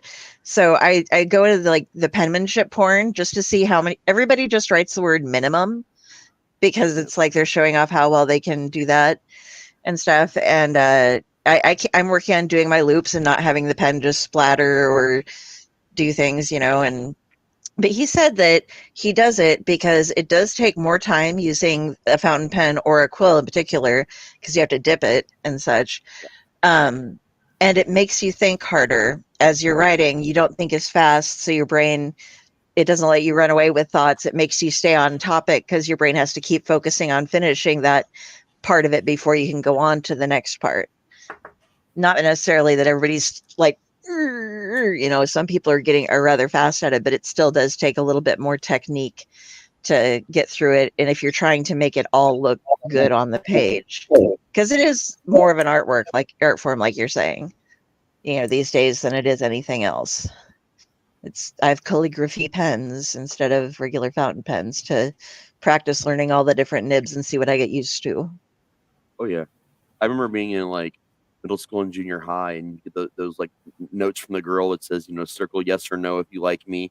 But then you'd have to write them a separate letter reply, and all the guys would be like, okay, I'm going to impress her, my penmanship.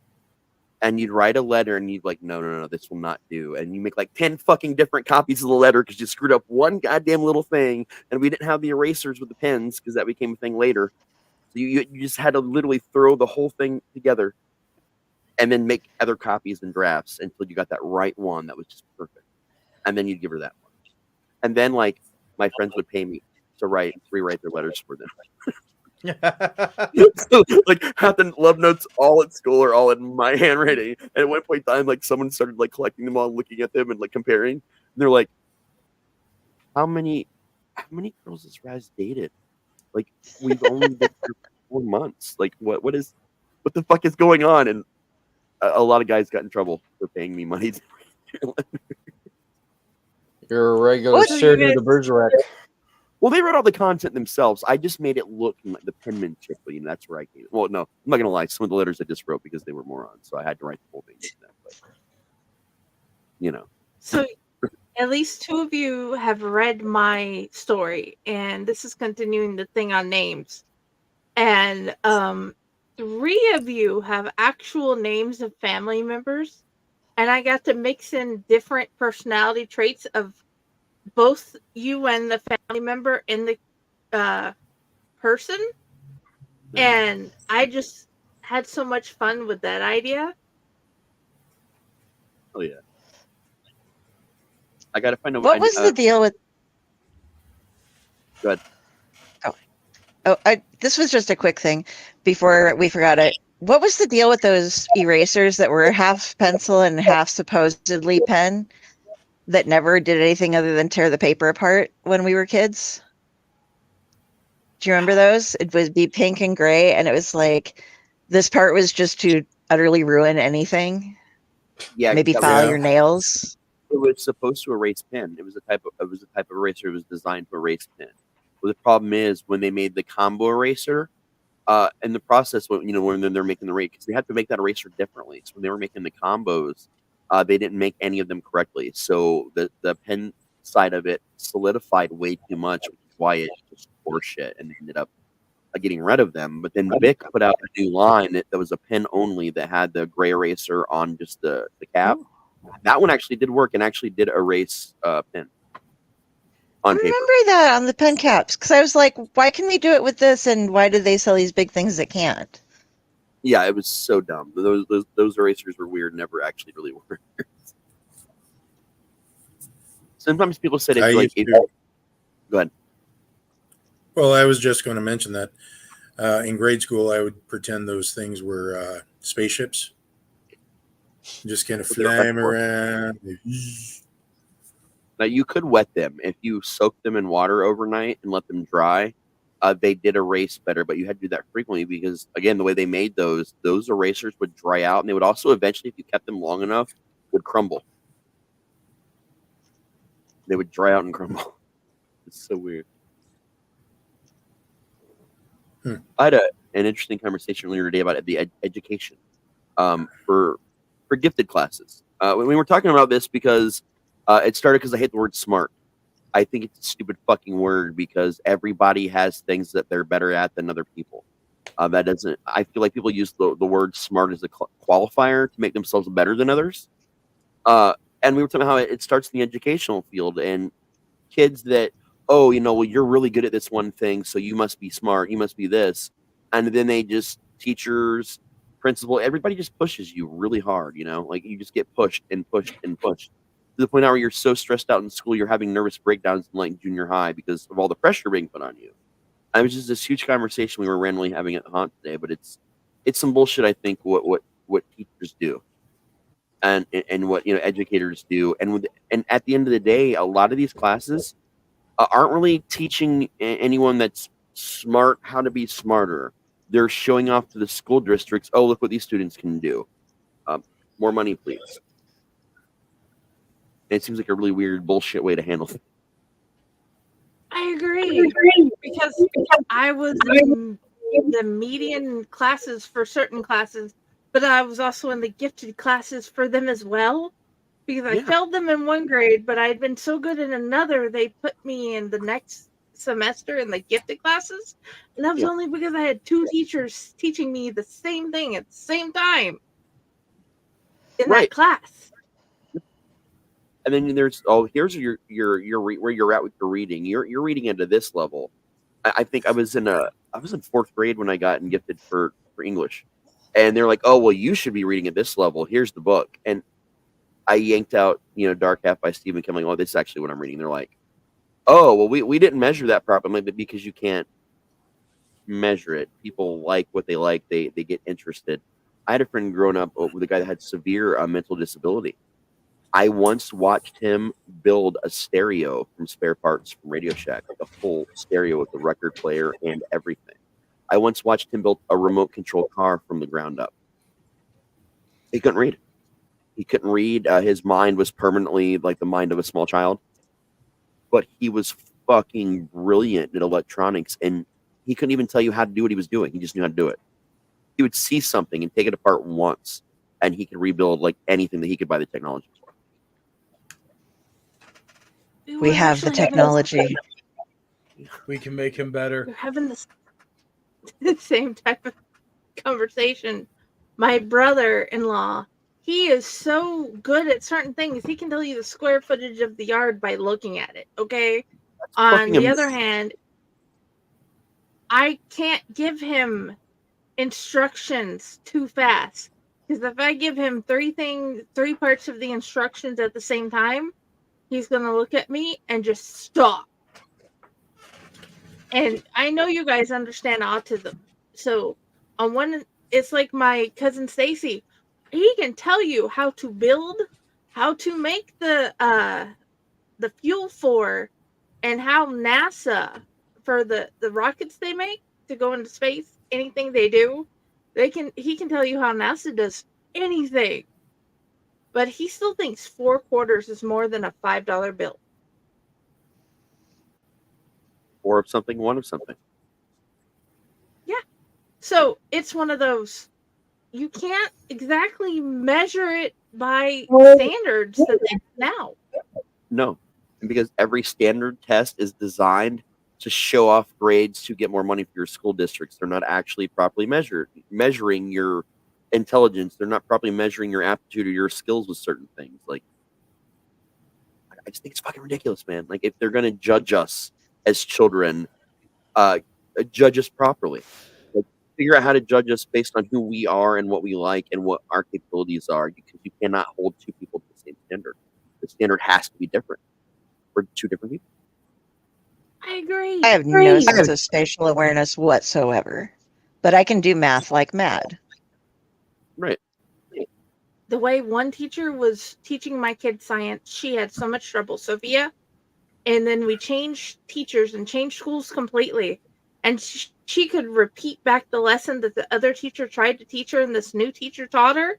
And she could tell me so much more than ever. And it's like, sometimes it's how you teach it.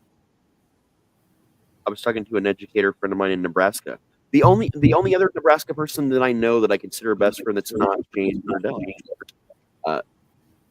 She's been bugging me on because she knows, I'm getting my master's and everything. She's like, "Are you going to teach like elementary and like middle school and stuff?" She's like, "I think you'd really love it." And I'm like, "No." Well, why? I'm like, because I don't agree with the education system, and I want to teach people that actually want to be there to learn the classes that they're taking and not being forced to, which means that I'm also being forced to teach classes in a certain way because I'm just going to get pissed off. If I have to make you read 5 books and give me book reports, and I can clearly tell that you're fucking miserable and it's going to make you never want to read or write again, that's going to destroy my fucking soul. She's like, "Well, how would you do it?" And I was telling her like that I had to design that class when I was in the class for teaching, and it was like a basic composition class. We talked about that, and then I had to design a class for my first creative writing class. And the whole thing was, well, you have to include like some version of a book report or something, or an analysis. So I was like, okay, here's what I'm gonna do. I'm gonna design a form, right, for every student to fill out, where they're gonna tell me the kind of things they like, their interests. If they've read books or short stories, what do they like? If they like comics, what is it they like? Do you like basketball? Is that your thing? But you don't like to read? Cool. Well, then my job as a teacher is to go find a selection of short stories, not fucking books, but short stories based on these interests, and have them read them. I don't want them to give me a book report. I want them to let me know what worked for them and what they liked about it, and if they'd like to read more and learn how to analyze that sort of thing more. And if so, bam, we design a new lesson based on these were their interests, these are the stories they like. Because it's a lot easier to read a short story and to analyze it and to really get a feel for it than it is a whole book. And that's a lot. I mean, because some of us books are nothing. We go through them like they're nothing. But to some people, a lot of adults and even children don't read anymore because of bad experiences where they were forced to read things they were not interested in, and it affected them negatively. You're basically talking about. Yeah. With Cassie and Sophie, I just had to find out what it was. It was Diaries of a Dork, the Wimpy Kid, Demon Slayer manga, My Hero Academia manga.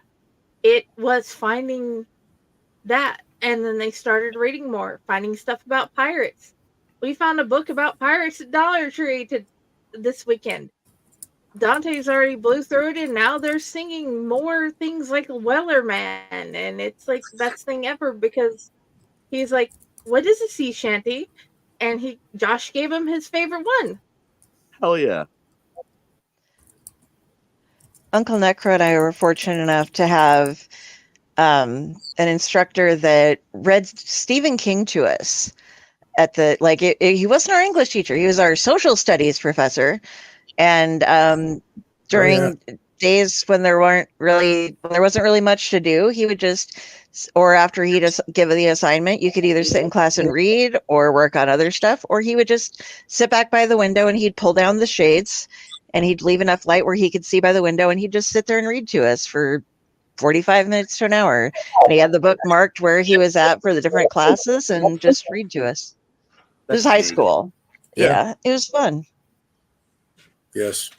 Now, mind you, our literature teacher talked about the Stephen King books, which got me way interested, because when he was talking about it, what was going on in my head when he was describing it, I'm like, giant spider, I need to read this book.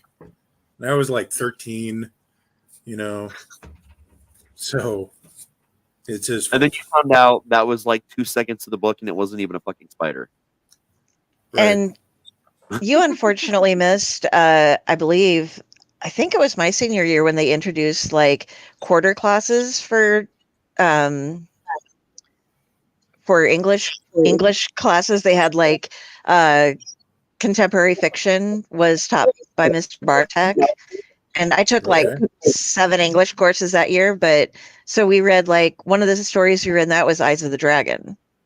So wow, that was but he had a pretty decent reading list for us. It wasn't, anything over the top, but it gave us a lot of different examples of stuff. I think we read like A Day No Pigs Would Die was also one of them. And now, going back to why people aren't reading kind of thing, in high school, I was the kid who always had a new novel with them every week, going through it. And it was the right time where you can go to a grocery store and get those mass market, almost pulp-like horror novels that everybody was pumping out because of the popularity of like Stephen King and Green Mile was a good run for that. Right. I found my dad's Kroger ones. It was awesome. Wow. But I was, a lot of the my fellow students, they, jabbed me a bit for, always reading. You read too much, Case. Yeah, yada, yada, yada. But I took it in stride. However, as recently as maybe 10 years ago, it wasn't even the manager of the Jimmy John's, but I was known to, like, I would work the first 4 hours, then have another 4 hours off, and then come back for the last 4 hours, kind of do a split thing. And in between, I would go to what they used to have a Hastings in Fremont, and I would buy some used novels in their book section, and I'd come back and read them. These are pretty thick ones too, and I can, and maybe an hour I can zip through, depending on who the author is and his writing style. I could probably zip through 100 pages an hour, no problem. But I was sitting there, and the guy who traveled to the area Jimmy John's to essentially see if we're doing everything correctly. I forget what his title was, but I sat down, 2 new thick, they were Brian Lumley books, so I was going to have me a good time there. But I hear coming from behind me, you going to try to read both of those in one shot? And I'm like,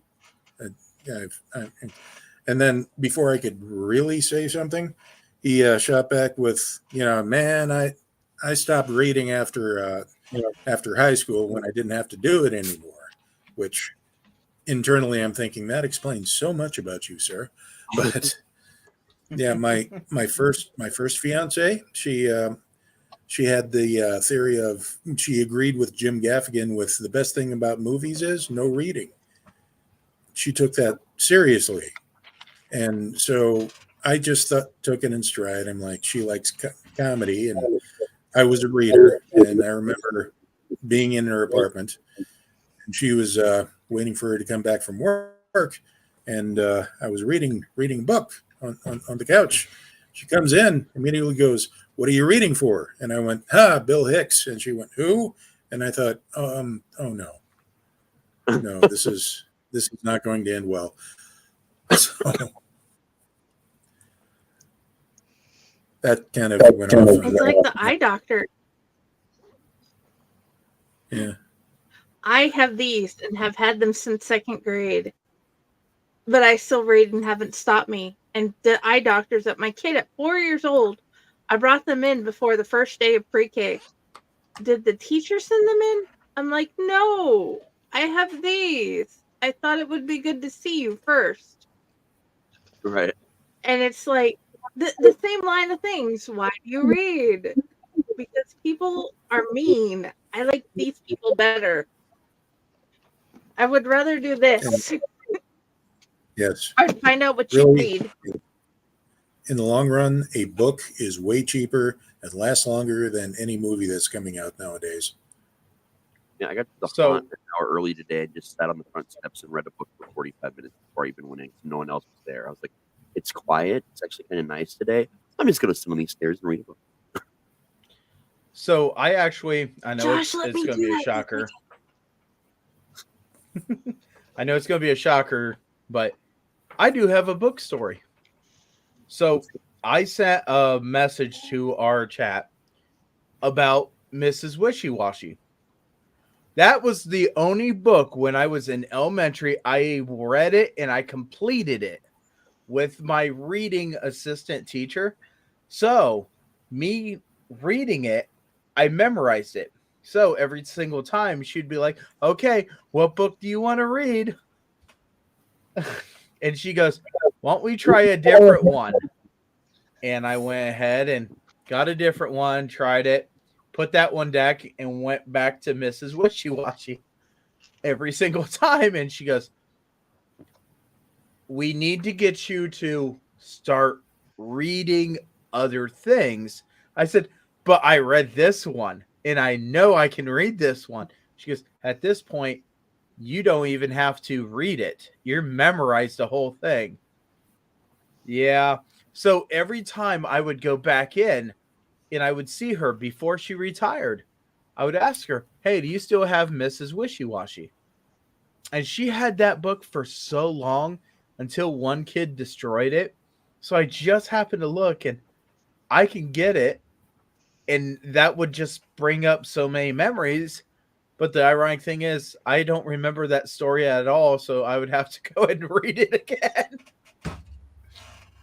But you know you can. Yeah, I qualify for Mrs. Wishy-Washy. The other book that I was fascinated in, it took me an entire school year, and it was My Side of the Mountain. I just, man, that was a challenge. It was horrible for me, but in the 5th grade, we all did it together, and it was like, okay. And that was the assignment. I was really glad. Then they had The Other Side of the Mountain, and I grabbed that one. I actually have those books that I bought for my son. He's never touched them a single time. But my daughter, now she's learning stuff. I'm starting to learn stuff. And I'm hoping that as she is growing up, I have more of an advanced mind now. I can start reading along with her and start bringing myself into understanding. Don't get me wrong. I can read the word padded cell. I can read different things. But there are some words that are so challenging to me.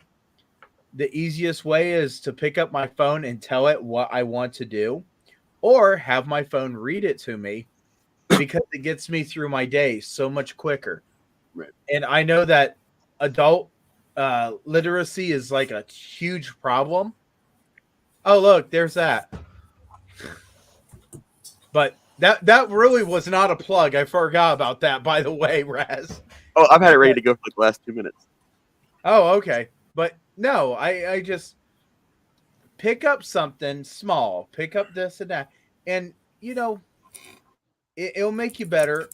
I know some people that they can read it, they can't say it. So they actually have dry erase boards that they write down what they want to say. Pull it out to the window, let somebody read it, and then people will say it, and they'll be like, "Oh, okay," and write down the message again. Yeah, but you bring up a good point though, and that goes into my conversation earlier about how everybody has their own things they're really good at and things they're not so great at. Like I know about you that you love stories. You love to tell stories. You love to listen to stories. Like it's not a problem with you not wanting to, experience the stories, Right. But I had to struggle a lot growing up, with all kinds of reading issues, and it took me a while. Like, and to this day, I will still somehow have to read the same page like 7 or 8 times before I understand the information is on it, and my brain will just won't click anymore. And then my letters are backwards, and there's words out of place where there shouldn't be, but there's not really. That's just how I'm seeing it. Right. And then I had to calm down. I had to stop reading, and sometimes it'll be like a couple days before I can go back and even read. And then I'll have a week where I can read all of it in 1 week. So I'll do that. Only I realize it's fan fiction, and it was actually what I was reading. It was just really shitty. Just really shitty. No, but I mean, a lot of people struggle with reading in very different ways, and I'm also tired of that being a measurement of whether someone is smart or not, because that's bullshit. That's more bullshit we do to impose things on everyone. Because some of the smartest people I know don't read. Like they just don't. And that was one of the biggest things when I was going through school. I was judged because I could not read. I could not comprehend what somebody was telling me, this and that, through written language. If you would tell me this and that. But I was also the person that grabbed wrenches and this and that, and I'd be able to tear everything apart to reassemble everything. It's a judgment back when I was in school of intelligence was how this number was, how this was, how was that. Yeah. And the biggest thing was I got sick and tired of it, and it led me into a world of depression. Then I got into haunting and found out there was a lot of people that couldn't read very well. But you know what? It was okay. I could read a map, and a lot of people couldn't read a map. I could read time. There's a lot of people that can't read a clock. Still, yeah, that's crazy. It's absolutely crazy to me. Building off of what you were saying with just grab something and read, and what Friday had been saying about, finding the right thing to read.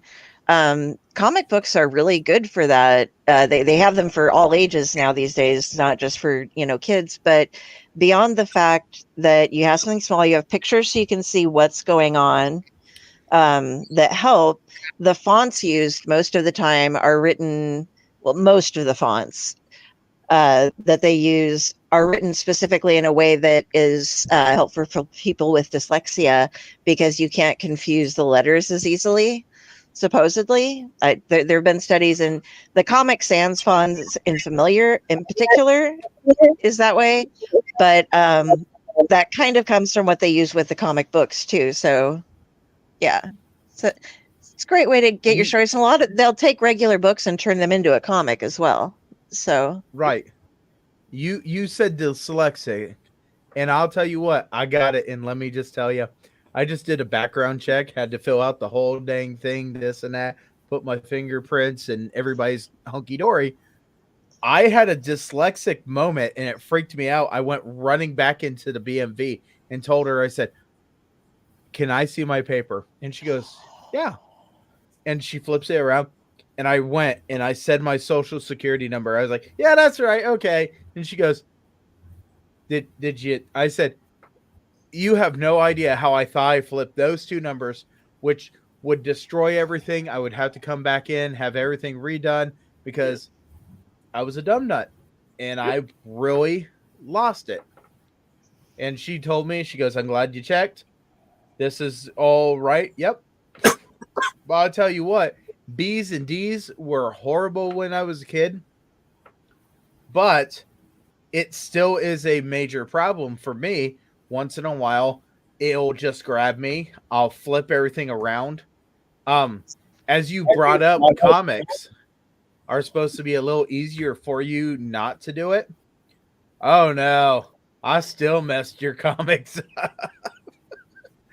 Okay, Not saying that everybody, but oh yeah, it's and sometimes my brain will switch it where you know how you go from this picture to this picture and this bubble to this bubble and then down to this bubble. Oh no, my brain will read that bubble, but switch the bubbles.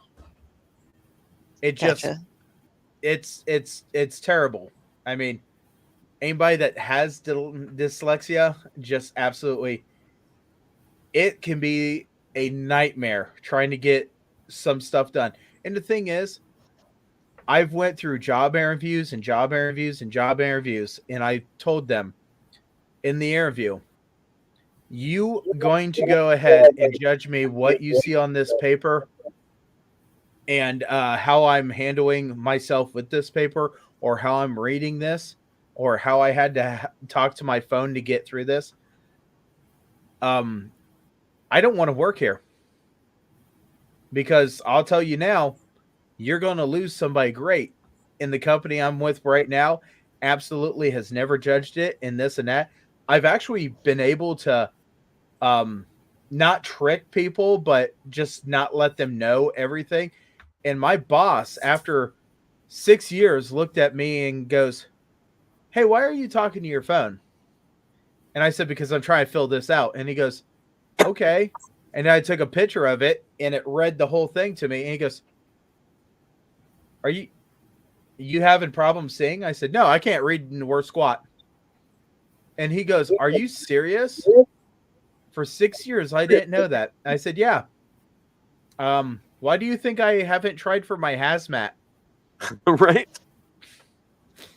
I mean, I could pass it, but I have to go there. I have to have the ears, and they have to read it to me, and I could pass it like that. It is just, I want to be comfortable with trying to read this and understand it before I even have a screen say, "Hey, you need to do this."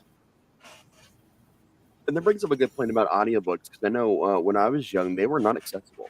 At best, Yeah. you might be able to get them from the library, but it would take forever because they didn't have very many, and you would be on a list of like 50,000 fucking people that were all trying to get it. And the only places you could really buy them, like, yeah, you could buy them at some bookstores, but they were expensive. And it was like a giant block of like 100 cassette tapes. Like, not really 100, but some of the Stephen King ones had like 20, 30 tapes to them.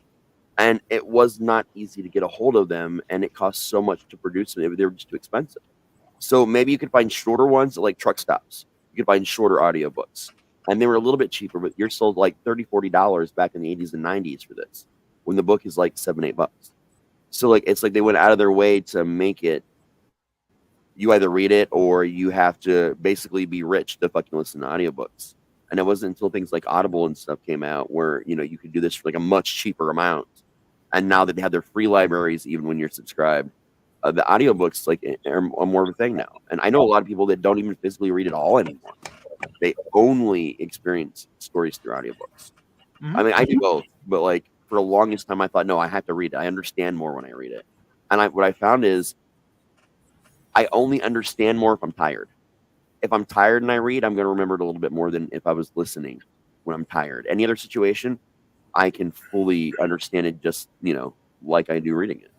So that it's just one of those interesting things that had we have all had more access to audiobooks and things like that growing up, like as early as like the 70s, would a lot of people that have trouble reading have as much trouble as they have? Or as the amount of people that don't like books, would that change? Would they have had more availability because they could have read it? Anything I do, I need to have two things. I need two things to be running before I can comprehend anything. Yeah. First, hi Dante, because you can't read because you're 4. Mwah, we all love you. And he's that was my brother Jim, who said hi for Dante, the Hey, Talon. Jim. And I remember my dad working random odd jobs just so he could buy the audiobooks to keep with him on the truck, and they'd be cassette tapes. Mhm. So, yeah, it's one of those where if you really wanted it, you had to work extra, especially when you're in a poor family. Yeah. I exactly. really love the program that Audible has now, where if you buy a copy of the book, you can get, and it's only if the authors have agreed to this or the publishers have agreed to this, but if you buy the paperback, you can also get the Kindle version and the Audible version for much less than you would normally pay for them. Or even if you just get the Kindle version, you can still throw on the Audible version for like $7 or $3 instead of spending the $20 to $30 you might just to buy the Audible book standalone. And it's great because it'll match it up to when you quit listening, you can open up the book and then start reading there. And then when you're ready to go to bed, it'll forward itself to where you were. So it's pretty cool, I think. If you get the Kindle Unlimited, they'll give you the same discount. You borrow it, you'll get the thing for the $7 or the $2, depending on the author. It's a range.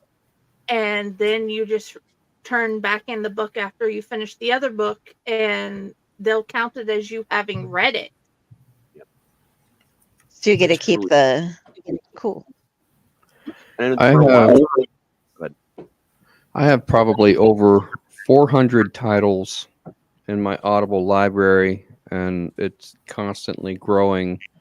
And out of those 400 titles, I've maybe spent less than $50 on books because I always use the monthly credit that I get as an Audible member. Yeah. And I just used the credit to buy the books. There have been a couple of times where I've wanted to get a series, so I have actually paid for credits, and you can get like 3 or 4 extra credits for like $30 or something like that. Well, they run Then, credits you know, specials too, where you can pay only like $5 per extra credit on some months. yeah, so when they run deals, you can get credits for really cheap, and I've done that a couple of times just so I could get all of the books in a series for less than what the series would actually cost me. I've got quite a few books in my Kindle library as well, but for the ones that are available on audiobook, I have actually purchased those, and yeah, like Carrie says, they're much cheaper to do it that way. Yep. And out of all of these books that I have, like over 400 titles on these books in my Kindle, I probably haven't even listened to half of them. Yep. Some of our long listens too. Yeah, I like Well, the that's longer what I ones. look for. I figure if I'm going to spend a credit on it, I want to get a good listen for that one credit.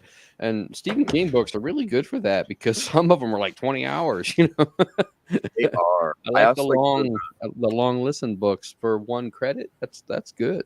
You know, I like I the think- authors do an omnibus of like their first X amount of books. So you've Oh, got yeah. the Vesic series. It's urban, Eric Asher's urban fantasy. What he did is ever so many books he'd stop and then do a collection. And at one point in time, he had a collection when Dupree was doing the voiceover work for it all. We had the Dupree years because the guy passed, and so all the books you could buy, like at the time there was like 10 of them, and it was all in one collection for one credit. So like I'll look for stuff like that a lot too, like see if it's something I'm interested in. I know Demon Mart, which I just discovered not that long ago, and then found out the author lives here in fucking Ohio, which blew my mind. I got really into theirs and her writing and stuff too. And Demon Mart has like publishers packs they put out where it's got like said multiple books, and I usually try and go for stuff like that if I'm interested in them. I find that a lot with lit RPG books. Yeah, you'll see that a lot. lit RPG series. Usually those people will do an omnibus. Yep. Like the Dungeon Crawler series, Dungeon Crawler Carl. Yeah. Like that. Yep. I am one of those people that I run constantly on a budget. Everything I have is on a budget. And so I look for alternate ways to get the books I want. And yes, I have found a way to get 1,000 and like 200 books on my Audible but also I've signed up for different things along the way, and I just find out, oh yay, I get an entire 8-book series from one person and an entire 6-book series from another by signing up for that on Audible. And they're like, thank you for being such a good supporter and sharing all our stuff. And others have just given me their audiobooks, and I've read them and I've commented, and it's been amazing. But that's also like my Kindle library. Do you have any idea how many books in the genre you like you can find for free? You just type in your genre. Real quick. Say what? We're gonna let James say goodbye real quick because he's got to get out of here. Oh, mwah. Goodbye, James. Yeah, I'm gonna have to bolt too because I still have to get up early in the morning for work. All right, we'll see you guys soon. See you tomorrow. Remember tomorrow. I did want to say that I am of that camp that I don't like reading much anymore, so that's why Audible's good for me. Yeah. Sorry, James. Go ahead. What's the movie tomorrow? Yeah. Night of the Lepus. It'll be the first show of the new season. It's the first show of the new season, and the first show after a year mark, and it's a show about rabbits. Giant rabbits. That are also killing people, but also being murdered. So that we thought that was an accident, but it's I've been laughing about it very hard for the last couple of days. Like I laughed so hard I shot Mountain Dew out of my nose when I realized what movie we were doing on that particular date. It got me good. That'd be good. I will have to try watching that tomorrow, but unfortunately, I'm going to have to jet out here too. But it's always a pleasure having you guys, and I'm glad that I could return on a padded cell because I think this was one of the first shows that I actually appeared on. Yeah. Wow. Yeah. Well, the three of you have a lovely evening. I'm still sticking around. I think sticking around. And Don't here's worry, to many I'm more years and seasons. Yeah. Get the fuck out. So, bye.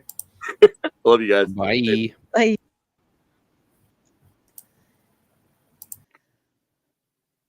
You were talking about finding free books and like the genres that you enjoy reading, and that's what you were talking about. I want to get back to that. So I've in a lot of things. I love werewolf books. I love horror books. I love thrillers. So I type in. I've typed in the genre I was looking for, and I scroll down, and I get all the free books. And then if I like them, I continue the series. Sometimes it'd be the only book in the series, and that's what you get. And that if you look at it, a lot of the time, the first book in the series are free. Mm-hmm. Yep. Very that often. way it gets their attention. Yep, it's and good then marketing. You can decide. Yep. And if you like, you can buy the rest of the books. And sometimes you'll get like book 1, 2, 3, 6, 7, 8, and 9 for free. And then you got to buy those 2 books. And sometimes they're just 99 cents. Yep. And then it's... Say what? Others do a lot of specials for the 99-cent, $1.99. Or for this day only, it's free if you do it today. But also that day has been, that one book has been free since like 2021 or 2019 or whatever. And it's constantly free. And you only realize that if you forgot you bought it and you've had it for so many years. And you're like, oh, I remember that book. I even left a review and I forgot it was free. You know, that sort of thing. I have a couple different accounts for Audible. I actually rotate like 2 or 3 of them because they run really great deals for new people or people that haven't been listening for like 6 months. So I always have a couple accounts that I haven't, like, in different stages. This one 6 months. This one, it's been a year since I've used it. Like, well, if you come back, we're gonna let you do pay $1.99 for 3 months, and that's it. So I just did that. It was $2.99. I just only had to pay $2.99 for 3 months, and that was for Audible Plus. It came with all the free catalog, plus I still got my credit every month. And every now and then I'll get one, like Black Friday if you've got an account, or their holiday that they do with Amazon in June or July, that, you know, whatever it is, the Amazon Prime Day, they do multiples. If you have an account that you haven't used on it for a while, you can still actually take advantage of the getting anywhere from 3 to 6 free months, depending on their deal. It just has to be one that you're not actively using or haven't actively used in the last 90 days. So that's why I always try and rotate, because I got a huge library, but I have to log into the 3 accounts, and that part sucks because I can't remember which book is on which account. But there's only a couple of them, so it's not that big of a deal, but it's still annoying. So I share an account with my mother-in-law, and she'll get credits, and she'll be like, "I don't know what to buy. Jenny, pick out stuff," and I'll get something on hers, or I'll get something on mine. And then one day she looked up, it's like, "You've added 50 new books in the last day. How?" And I'm like, "They sent me so many codes that I just put them all in." And I'm like, "Yay, we will listen to them." And then my mother-in-law liked it. One of the series is, and just like, you only have like certain ones randomly in the series. I'm going to get the missing ones. And then she just finished out the series randomly as we were going through. I'm like, Yep. I love it. But do you actually know that's exactly how it looks like in the city that they're in? Because I lived there. She's like, "Oh, really?" So yeah, Dante blows us kisses. Oh, okay. I'm sorry. I'm mommy. You all gotta know you have been kisses, and I do love you, Dante. You all have to get all the kisses because they're the best kisses. I'm sorry, it's Pat is telling my kids watching, and I'm partially what's in this cup is very adulty. Your juice. Special juice with multiple fruits, and it was amazing, as you can tell how I'm acting.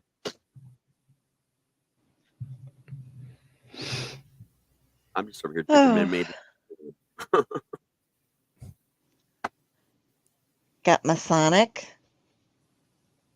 my Coke Zero, my Somehow I traded slowly places dwindling with pack of water. cigarettes. Your water, yeah. So, I got my water.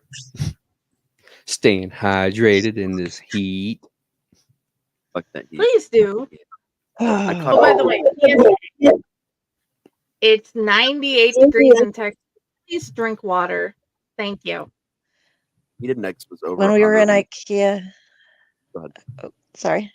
When we were in IKEA, there were 6 air conditioners out in their store, and so it was muggy as shit and full of people. And oh my god, we had to sit down. It's like, it's a good thing they have furniture scattered throughout the store. It's free to look at because you can use it too. Just be like, We went to that concert. It was New Kids on the Block, DJ Jazzy Jeff, and Paula Abdul. It's really what Michelle wanted to do for her birthday. So I bought her the tickets on her birthday, and we went on Friday and see it. And with the heat index is over 100, it was miserable hot. But like, I'm like, okay, let's just get to this concert. I might like it. I'm here to see Paula Abdul because she's 62, but still hot as fuck. And it's Paula Abdul. But DJ Jazzy Jeff's on first, and none of us really know what to expect because a lot of his career was like him and Will Smith or him with other people. So we didn't really know what to do. He started off with the Monkees original version of But I'm a Believer, but showed the film footage he showed was the intro to the fucking TV show on Nickelodeon they used to have back in the 80s. And it was like, wait, what? And the next thing he does is a Nirvana Come As You Are remix. And I'm like, what? He was just doing all this amazing music. He did Journey at one point in time, but it's literally DJ Jazzy Jeff just taking shit, like all kinds of different music from different genres and just DJing remixes. And they sounded amazing. And like, we just didn't know what to expect with it. Of course he did, there was a whole sing along for the Fresh Prince of Bel-Air theme song. There's a big sing along, like he's playing the footage, like the whole place was all singing that. So that was great. And Paula, she didn't just sing her song, she wanted to tell the story about her career and what her life was like for a dancer. So there was actually a story, and the story tied in 2 different of her like hit songs. I've never seen a musician do that the way she did it. Like, it was only like 3/4 of each of the songs that she did, but it was just the lead-ins with the story and the life of a dancer, and just it was a really cool. It was really interesting, man. And like I said, she was gorgeous and she was hilarious. It was cool. New Kids was fun. It was pretty much mostly anytime there was a space to fill, Donnie was talking or singing or grabbing his dick on stage. That was 90% of what the New Kids was. I'm not even kidding you. It got to the point where it's like, oh, and him showing his abs. That was Donnie the whole show. That was it. And the rest of them were actually like singing and getting into it, and then Donnie's just like, look at my abs, or he'd turn around and shake his ass while people were singing, and you're just like, okay, all right, buddy. Cool. Wasn't that your brother who did that? I don't know. Yeah, or was it him? That was Marky Mark that in Marky Mark and the Funky Bunch that used to grab his dick with one hand and swing his arm and wear a hoodie. That was like his whole thing. And but now he's grown out of that phase, and Donnie's now regressed into it, I guess. I don't know, but Joey was fantastic. His voice was great. Jordan, Danny, like all their voices were great. But Donnie, he can't hit the notes he used to, so I think he's relying more on the sex appeal with moms and grandmas. I think that's kind of where he's at right now. I mean, he had a good time. He was really nice. He had a good time with it, and that's what matters. But like, I'm just sitting here on the stage going, I remember liking New Kids on the Block a little bit in the early 80s. Like, when I was a kid, I remember their shows. I remember it. My sister was into it. All her friends loved it. I was exposed to it. It was cool. But I'm looking at everybody else and like, I'm impressed. And then I'm just looking at someone grabbing their dick for an hour and a half. I'm like, okay. Now I'm picturing Joey saying, "Please don't go, girl," with Donnie just standing beside him, grabbing himself and shaking his ass. Yeah, and that's being like, you got it. The cool thing is though, so we had lawn tickets, but when you need the ADA accessibility stuff, they screwed up their website and didn't let any of us mark that we needed ADA. And when we get there, and they're like, "Oh yeah, sorry, Ticketmaster fucked up."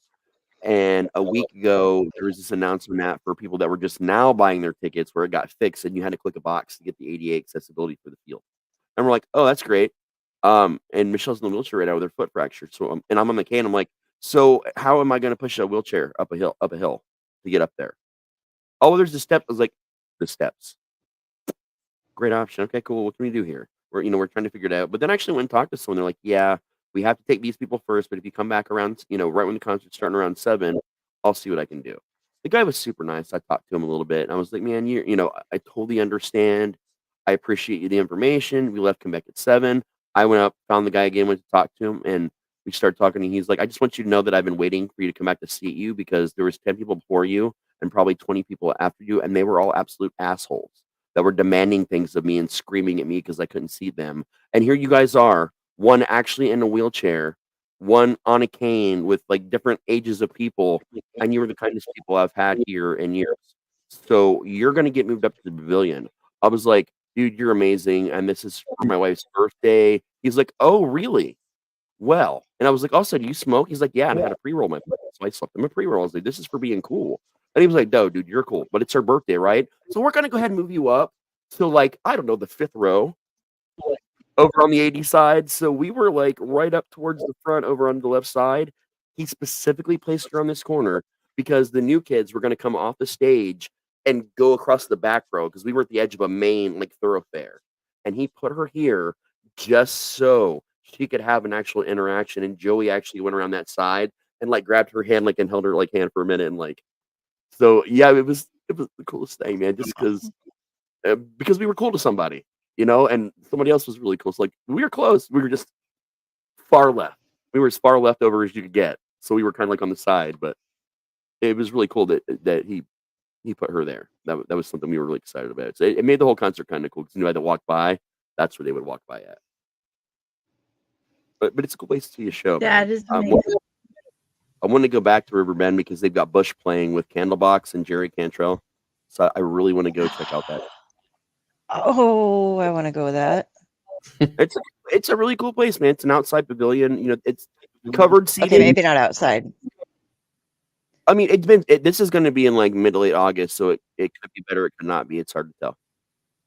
Maybe they'll be coming through Nebraska. Oh, there are very few places that I will go. I have to be able to get seated, and there's like the Orpheum where we used to go when we were kids, and it was fine. And my mom's a tiny little thing, so she is fine.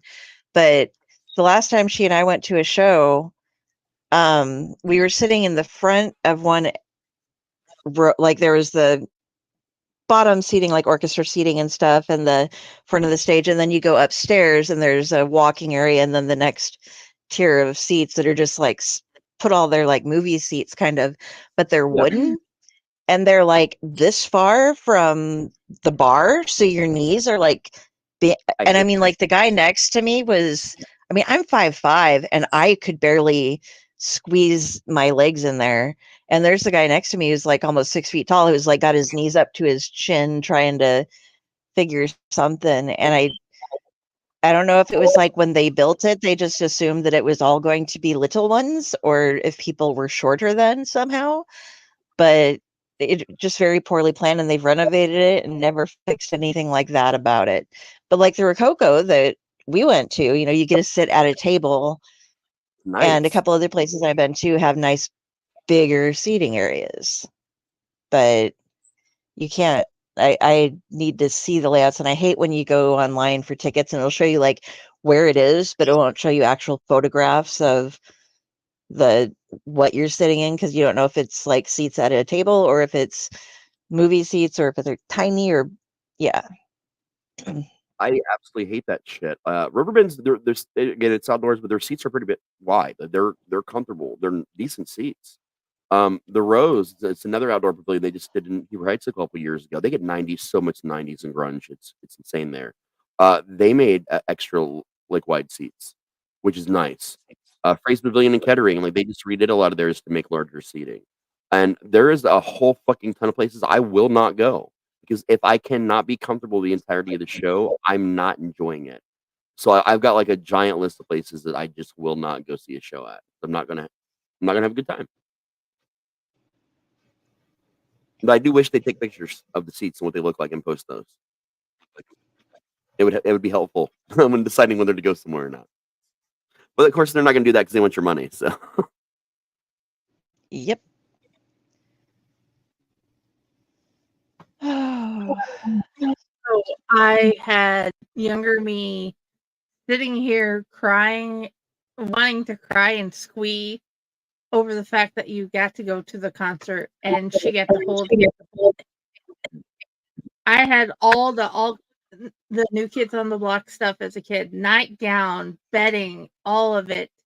sister had all that. And yeah, it was amazing.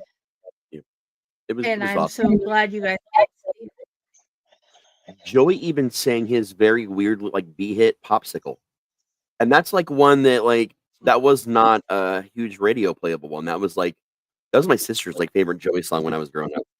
It's like I heard him sing, I was like, holy fuck, I have not heard that song I think since I was 9. That is fucking amazing. Ron needed to take off, guys. Yeah, I'm going to take this opportunity to duck out since we're almost midnight. So. A while ago. Yeah, I was holding on. Just okay. Yeah. But yeah, I'm go ahead and head out and buy my book and all that. So, you know, buy me online. Have a good one, brother. Good night. And I will see y'all tomorrow night for Night of the Lepus. Yes.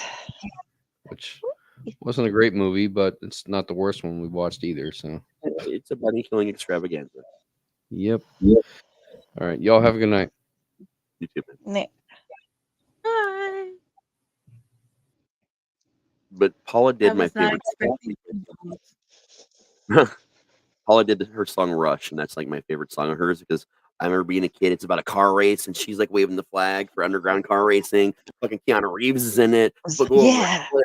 Like it's nuts. And the song was like really popular around the same time Madonna put out the League of Our Own song. It used to be my playground. Like so that summer, like I would like watch Madonna do that, and then Paul Abdul doing Rush, and like those are two songs that are like embedded in my childhood memory so much. Like I almost teared up when she did Rush. I'm not even a huge giant Paula fan. She's hot, and there's some of her songs I like growing up, but that one song was literally why I wanted to see her, actually see her in a show. But it was awesome. I remember that video. Yeah. It was a powerful video to me. I don't know. It was very emotional and dramatic, and it was interesting. And the music was good. Like I don't know. It's just one of those videos, man. I think, was that the same summer? You were saying Madonna's League of Her Own song. When was the one where she did was it the Vogue tour where she did the pointy black bra thing? Oh, I remember that was in the 80s, wasn't it?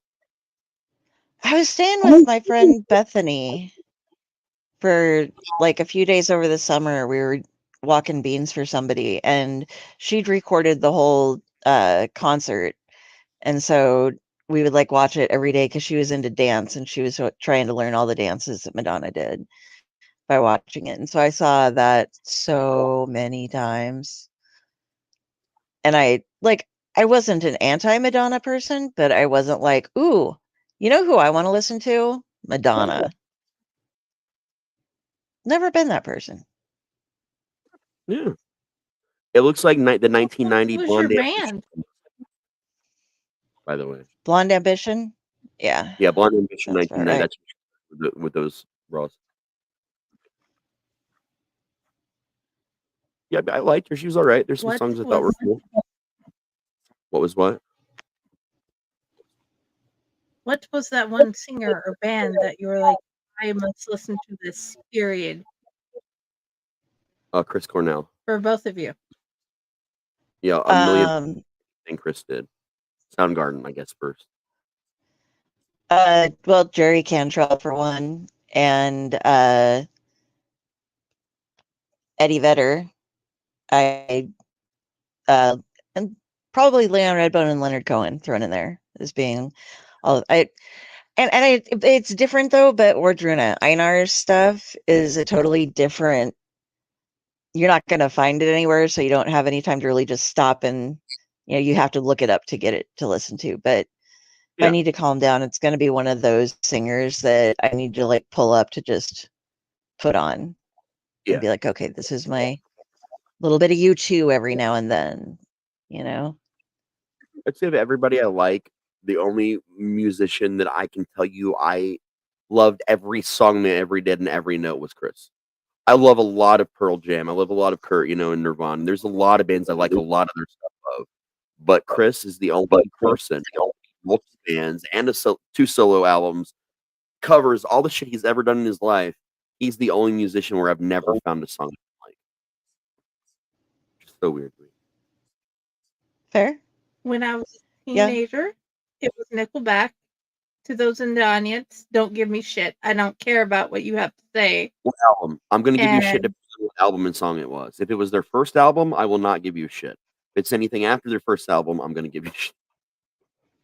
There's a difference between you giving me shit and me caring, and anybody outside of you can say anything you want, and I will have a conversation with you both about the merits and non-merits about the CD with Photograph on it.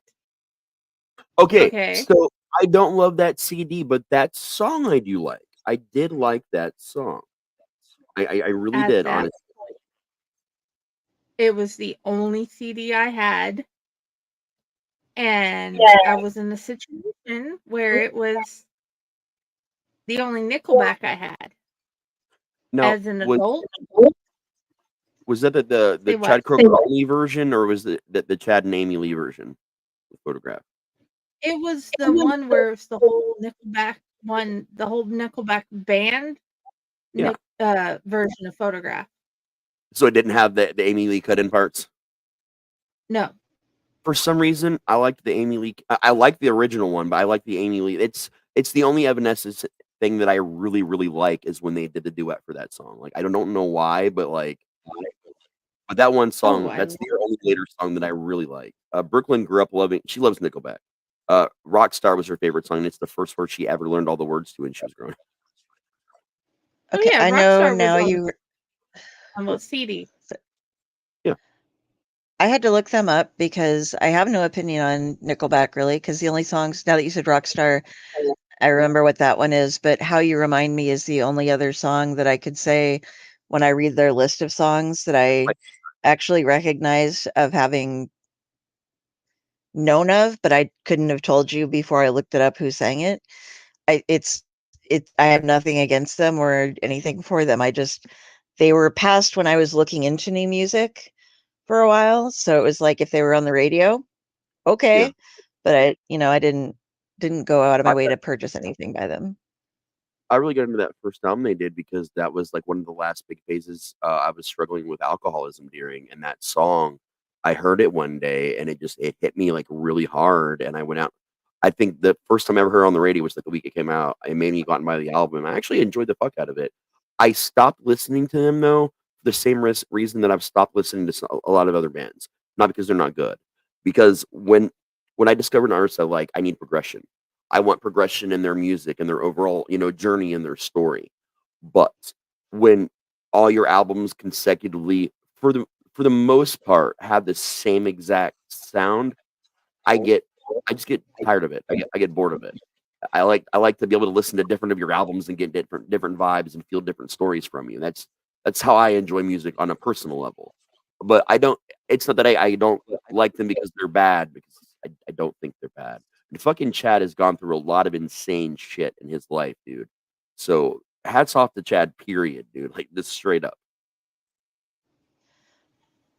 I also forgot to mention, I don't know how I forgot this, David Draymond.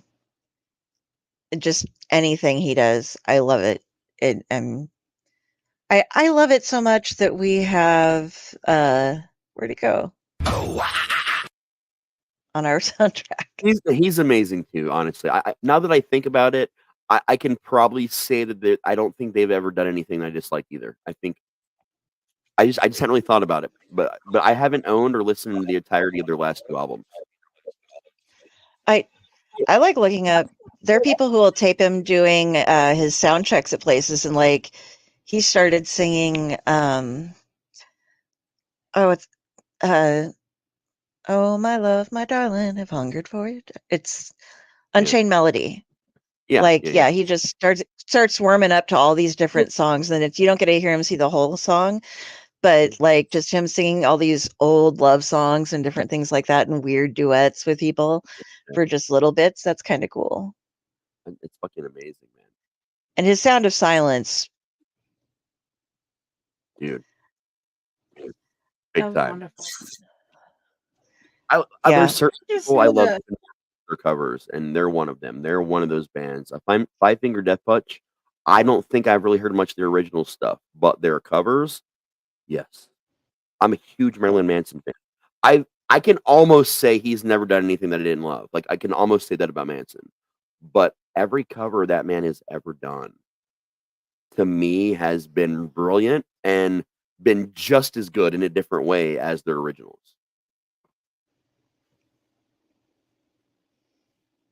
I had a thought, and James spurned it. Remember his evolution through his music phase of what he loves? It's amazing to listen to y'all's different music and what you've liked, and if you guys gave the same evolution from when you were younger, like teenage years to now, and you looked at yourself through it, it would be so beautiful and so scary in various places. I know for myself, if we saw how we grew through it. Yeah. And get to where you are. I would probably definitely say a lot of my big choices in loves for certain genres and artists were all based solely on the shit that I was going through at the time, and heard something that just clicked and helped me get through something. That's music and books are like that for me. Movies a little bit, but books and music are very much coping mechanisms. I think the only 2 things that I still listen to from when I was a kid to, kid to now, are Leon Redbone and Phil Collins. Oh yeah, I listen to everything. And then those were the only things that mattered to me when I was a kid. Those were the only ones that I had like tapes from or anything.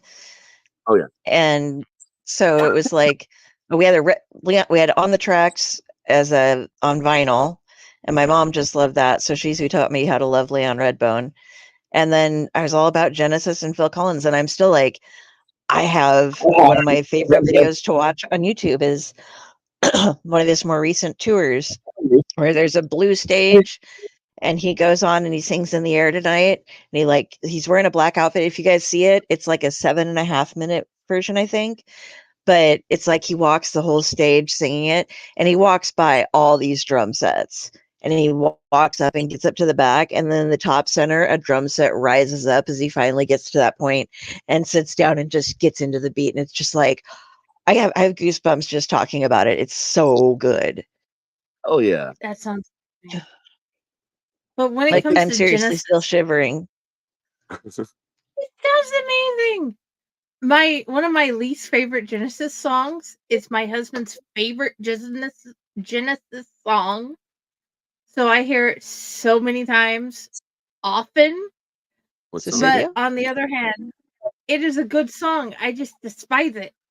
I can tell you why it's good. I can tell you why knowing about the song and basing your relationship on the idea of why you should think about it is a good idea. I have overanalyzed it like I have every single episode of Mickey Mouse Clubhouse. But I despise What the song is song. it? What is it? What's everything but the title? I can't remember the title. Every time I tell you to take a bite, you take the whole thing. Every time I say day, you say night. You say day, That I song. say night. Looking at you is just putting me through it all the time. Yeah, that one. I could leave, but I don't go. It'd be easier, I know. I can't feel a thing from my head down to my toes. So why does it always seem to be me looking at you, you looking at me? It's always the same. It's just a shame. That's all. Okay. That was Dell's performance for the night. I will Thank do you. And it karaoke was some year. Evening. But it's like Raz. If you can compare Raz's voice from when he was in Freak to when he's now, I have found that I've seen that progression through like artist voices, like audiobooks. You can tell the same thing if it's like the one Heinlein book. I know nobody's surprised it's the Heinlein book. The Number of the Beast compared to the alternate version that they put out where they found all the pieces and decided, you know what? I know he didn't like this book. He didn't put out this version. We're still going to put it together and put the book out. Yeah. Why? Can I not remember I know why I can't remember the names. I'm very buzzy. Give me a second. Music progression is weird from a voice standpoint because what And fun facts the other day about me. A fun fact is I spent a time of my life as an Elvis impersonator. I did Elvis impersonator for about 3 years, and then switched to a Doors cover band for another 3 years, and then went from that into a Billy Idol cover band for a year. So a big chunk of my music was literally Elvis, Billy Idol, and fucking the Doors, and that was like very different versions of me that all had different sounds. And then the first big like real band that started making that I was in was not actually Freak. It was actually it was like this weird like bluegrass soul type band. And the biggest cover we did was Johnny Be Good. I must have covered that song. Still to this day, I haven't sang it in years, but it's one of my favorites. And it was there actually that I ended up meeting the guys happenstance. Because I ended up going to college with one of the guys from Freak, then found out that I knew the other one and had known him for years, but I didn't realize that he was in the band until I showed up for the audition. And then they were like, "This is what we want to do. We want to do metal, but we really love grunge and we really love blues, and we're going to figure out how to do all that together. But we're also going to do comedy skits on albums because we're going to get really high and come up with stupid things." And I'm like, "Okay, yeah." I literally auditioned, and then before I even left that day, they were like, "Yep, you're in. You good? Yep, I'm good. All right, see you tomorrow for band practice." I'm like, "Okay." And then I did that for 10 years. listen to like the difference between in the Pursuit of Bankera. The first 18 chapters is the same as the Number of the Beast, and then it starts changing. It's either the first 14 or 18, I can't remember. And then the book changes completely. Compare that to Bernadette Dunn's voice in the book, The Number of the Beast. And if I know you all who are Owl Light Network fans have listened to the the beginning section of Chainer's Haunted Secrets. That is a beautiful song that I love listening to each time, and randomly I replay it because if you look in the right places, you can find the whole song. Please it's really go easy. find free. Also, just watch Slashers Gone Wild on Tubi because it's the entire song is the ending of the movie. Yeah. That's what it was written I for. have that. Oh, by the way, I bought the DVD. So yeah, my husband also has recommended it because it's like, I want a slasher film. Well, let's watch Slashers Gone Wild. Jeez. I know that guy. Fun fact, when you hear the sound of a chainsaw in that song, I actually brought a gas chainsaw into the little studio box with me and played it and was choking on gas while I was playing that for on the mic because they didn't think I'd really do it. Because I would actually bring it out and play it on stage. Like I'd play it as an instrument. I learned that from Jackal and I got so I was fascinated. going to with say, it. what are you, Jackal? Well, I worked at Harina and Jackal was there a lot, man. And it just fascinated me. And so when we first started as a band, I came out in a straight jacket with a Hannibal Lecter mask. I kind of stole my own wrestling gimmicks. I didn't wrestle anymore. I still had this stuff laying around. So we decorated it, wrote stuff. I had dreads down to my waist that had like holy symbols and beads woven into it. My head weighed like, I think it was like 34 or 35 extra pounds because of all the shit we had. And I would come out and they'd wheel me in, I'd stop and I'd mumble on the microphone and then I'd just lose my shit. And then anytime there was a couple songs we did where I'd get off stage and I'd grab a chainsaw and then come back to stage. And I didn't set my stool on fire and cut it to pieces or nothing like that like Jackal did. I just found the melodic part of the chainsaw and learned how to play it because of Jackal like an instrument.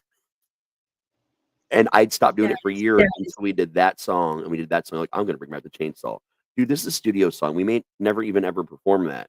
Well, joke was on them because the recording of that song that I used for Chainers is the live version that you can listen to on YouTube. And I played a chainsaw during it, and there was over 20,000 people outside watching that show in that moment. It was the biggest one of the biggest ones we ever did for a music festival. But I'd abandoned the chainsaw and then picked it back up one more time. Get back on that chainsaw. Love listening to the evolutions of audiobook narrators, singers. Because if you listen to the same song sung right now live or redone compared to the same artists that did it back in the 1980s, 1990s, you'll hear the evolution of a person as they go through life. And sometimes they smoke, sometimes they don't. Yeah. People, you can get lung cancer and never smoke a cigarette in your life and never be around a person that ever had a cigarette. It's whatever. I can't tell you why. I live near a nuclear plant. Half my family died of cancer. I haven't so far, so I'm grateful. Thank you, whoever's in charge of that. The cancer fairy. And let's see. So knock on wood. That's an in bad taste family joke that my mom used to say. She when we were young and she was trying to explain her cancer, she once was on her medication and she was like, "Oh yeah, it was the cancer fairy." And we were like, "What the fuck, mom? Like, what?" And she told us this whole story why she was on her meds about the cancer fairy and how cancer gets spread to people. And she did not remember. To this day, she does not remember telling us the story that she made up. And we were children. But we all remember it, and my dad remembered up until he passed, and we would randomly just ask her about the cancer fairy. I can't even explain it, but that's where I get a lot of my storytelling random bullshit from. That's a totally traumatic experience that you should write about. No, see, these kids that are just terrified because of the cancer fairy. It seems like it should be traumatic, but what you have to understand about my family is that we would take trauma and come up with these serious sounding stories that would seem traumatic, but the way the stories were told, and I could never repeat the way my mom did this story, because at first you were like, "Mom, what the fuck?" And then she actually gets you like laughing and rolling like 3/4 of the way through, because what happened, it was something about how the cancer fairy was on a way to a very important mission, but it got drunk and tripped and it fell down some steps and it accidentally bumped into my mom. Sometimes things happen like that. And like it was this drawn out thing, but it was terrifying, but it was somehow dark and really fucking hilarious. And these are the kinds of things that my mom and grandma would do. I mean, I've told you guys this story about my grandma cutting the bodies shape like shapes of bodies out of newspaper and put them on top of the tent and telling us a horror story about kids being murdered at the campground and shining the light. Like, this is what they did. Like, this was their thing. And sometimes it was just in the moment. None of this shit was ever written down. It was just, I'm going to tell you a story today, and this is what it is. I got to prep for it. I'll see you in 20 minutes. Okay, here's this terrible story. Boom. I was the straight man for a friend of mine who was a huge asshole. We'd go out drinking, and it would be, oh God, here come the Scorpios. But we both pretty much always wore black. He wore a black beret because he was that much of an asshole, with the long hair and everything. And he would always get an extra dry martini, blah, blah, blah, blah, blah. And it wasn't extra, it was something like exquisitely dry or something like that. And they made a nickname for him where it was like, oh, exquisite's coming in. Painfully dry, painful's coming in. That's what it was. It was painfully dry, painful's coming in. And he would go through and he would sit and tell stories to people he didn't know when I was with him. And they would be like these stories of how as he was growing up, he and his brother, like one of them that's really, really long is about he and his brother were growing up and they'd gotten some four-wheelers and were going out through some dunes and stuff. And they'd gotten really far out and decided that they were going to pull over and have a break to drink some water or something. And they pulled over by one of these dunes, and as the wind had been blown off of it and they saw something there. So they went to go and check and see what it was because they could see some bright colors and shit. And it was a dead clown. And so it had been, the sand had blown off most of his skin and stuff, but he was still in this skeleton with some flesh still on him, laying in the desert. And like his brother was terrified, and it like really freaked him out about clowns. And he'd keep going, and he would keep this story going because people would be like, "Oh shit!" Because I'd be just sitting there to like nodding and being like, "Yeah, I remember that." I didn't grow up with him. Fuck, I met him in college. Yeah. But he'd keep going, and then it'd be like, so this other time, though, we were going to this other place, and he'd come up with like 3 or 4 different places where they'd keep finding the same dead clown. Like it went missing from there, and somebody decided to fuck with him and like put it out in their patio furniture at their vacation home or something. And then like one day he was going, if they kept listening for that long, eventually he would be like, yeah, and I was out at, going to play poker at her place. And you know what she has in her corner when we put up the poker table? That fucking dead clown. I don't know where you got it. I'm like, I have chia seeds growing in there to put the hair back out again, just stuffed the skull full of dirt and shit. And then people would finally realize that we were probably joking by this time. But that's the thing, though. They could only say probably. Yeah. And then he had the work you did. Like, yeah. He had this other story that was like 20 minutes long about a girlfriend in a coma, like the Morrissey song. And but it would be this thing about how his girlfriend was in a coma, and she had been for like 3 years, and he'd go and spend time with her, and he just had he'd throw away these comments that should have given away, like, the salad years and stuff, and just all this random shit. And he'd always finish it with, and the first thing I remember upon her waking up was, "Who the fuck are you? Get off of me." But her parents were really happy. And that's how he'd finish it, and usually get smacked, for it. But one time we were sitting in this place and somebody overheard him starting it, and they grabbed a drink and came in and were like, "Can I sit with you? Can we talk? Because my girlfriend is in a coma, and I would like to have advice from you as to what to do." And his face was just like, because he was going to be the biggest motherfucking asshole in the place if he did not try to sympathize with this guy. Like, he was already going to be the biggest asshole in the place, but this guy like had tears in his eyes about having found somebody who might be able to relate to him. It was just like, and he looks at me and I'm just like, don't do it, dude. No, I'm not going to sit through this one for you this time. Nope, you gotta time to pay the piper, man. That's the shit my brother used to do. Though. If we were picking up characters and pretending to be like different people in public, we would just be each other's straight guy for that at different times. Like, hey, I'm gonna do this for you today. You got my back, yeah, let's go. And we do it at like skating rinks. We do it at movie theaters, hang out in lobbies, bars later on, like wherever. It did not matter, whatever age we were. Sometimes at the park, we just chill at the park. We those creepy kids were like chilling and hang out in the woods, like doing shit. Oh, did you hear about the body they found here the other day?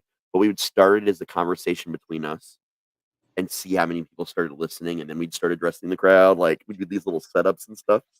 But it would be terrible shit though, like really terrible, horrible, irredeemable things that just had enough truth and enough details, like local details in them to make you think, oh my God, I think this really happened.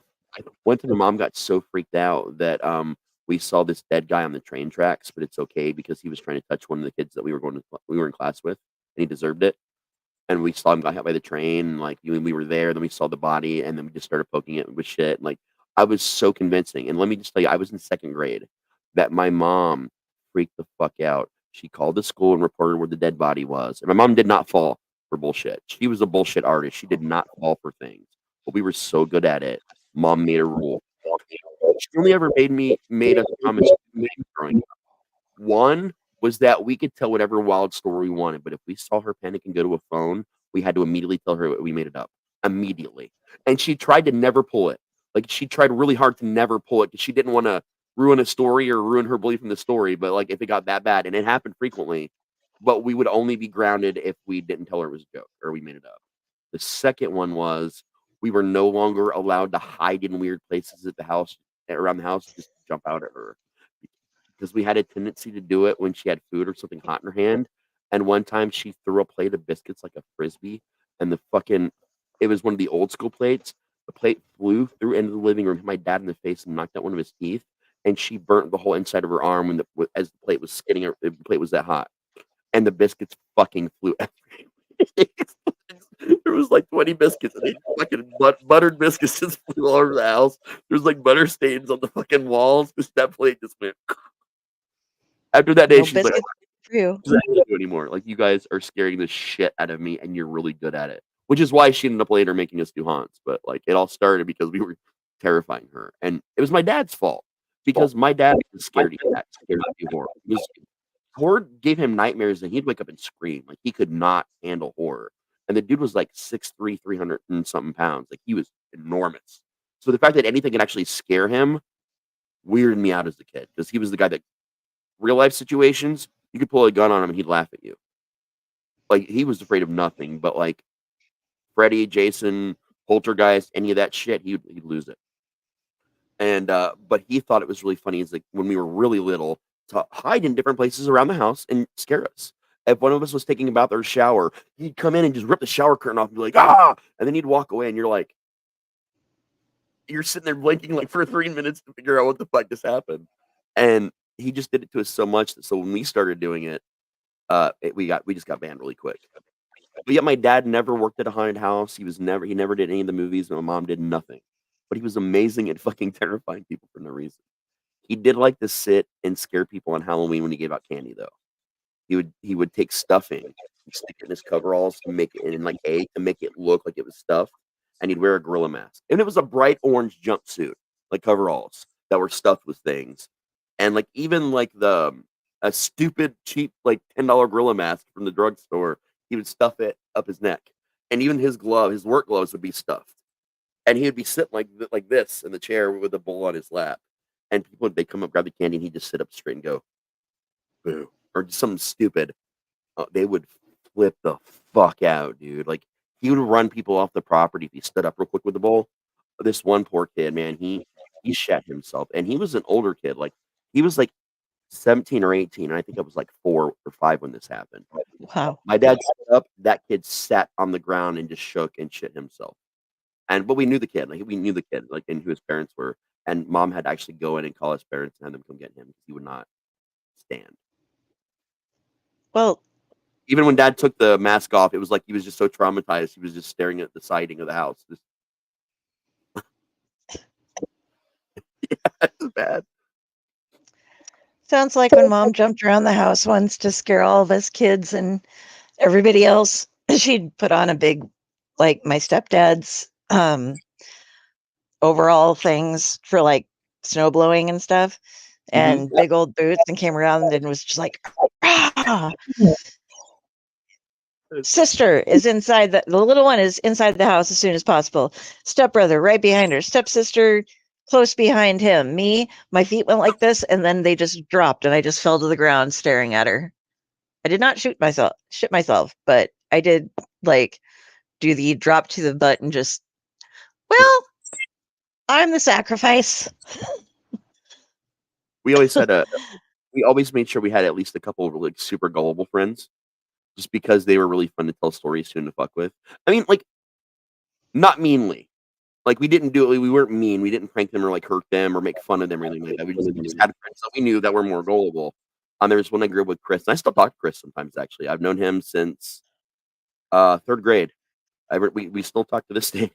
When we were getting our teenage years, Ryan and I got in like even deeper into storytelling, like through like an insane nerd, where we were doing all these stupid things. And he stayed one night, and he remembered my old house because he was one of the only people that ever was able to stay there overnight in the house that we had to leave, one that was haunted. Him and Ryan were the only ones my friends ever survived a night there.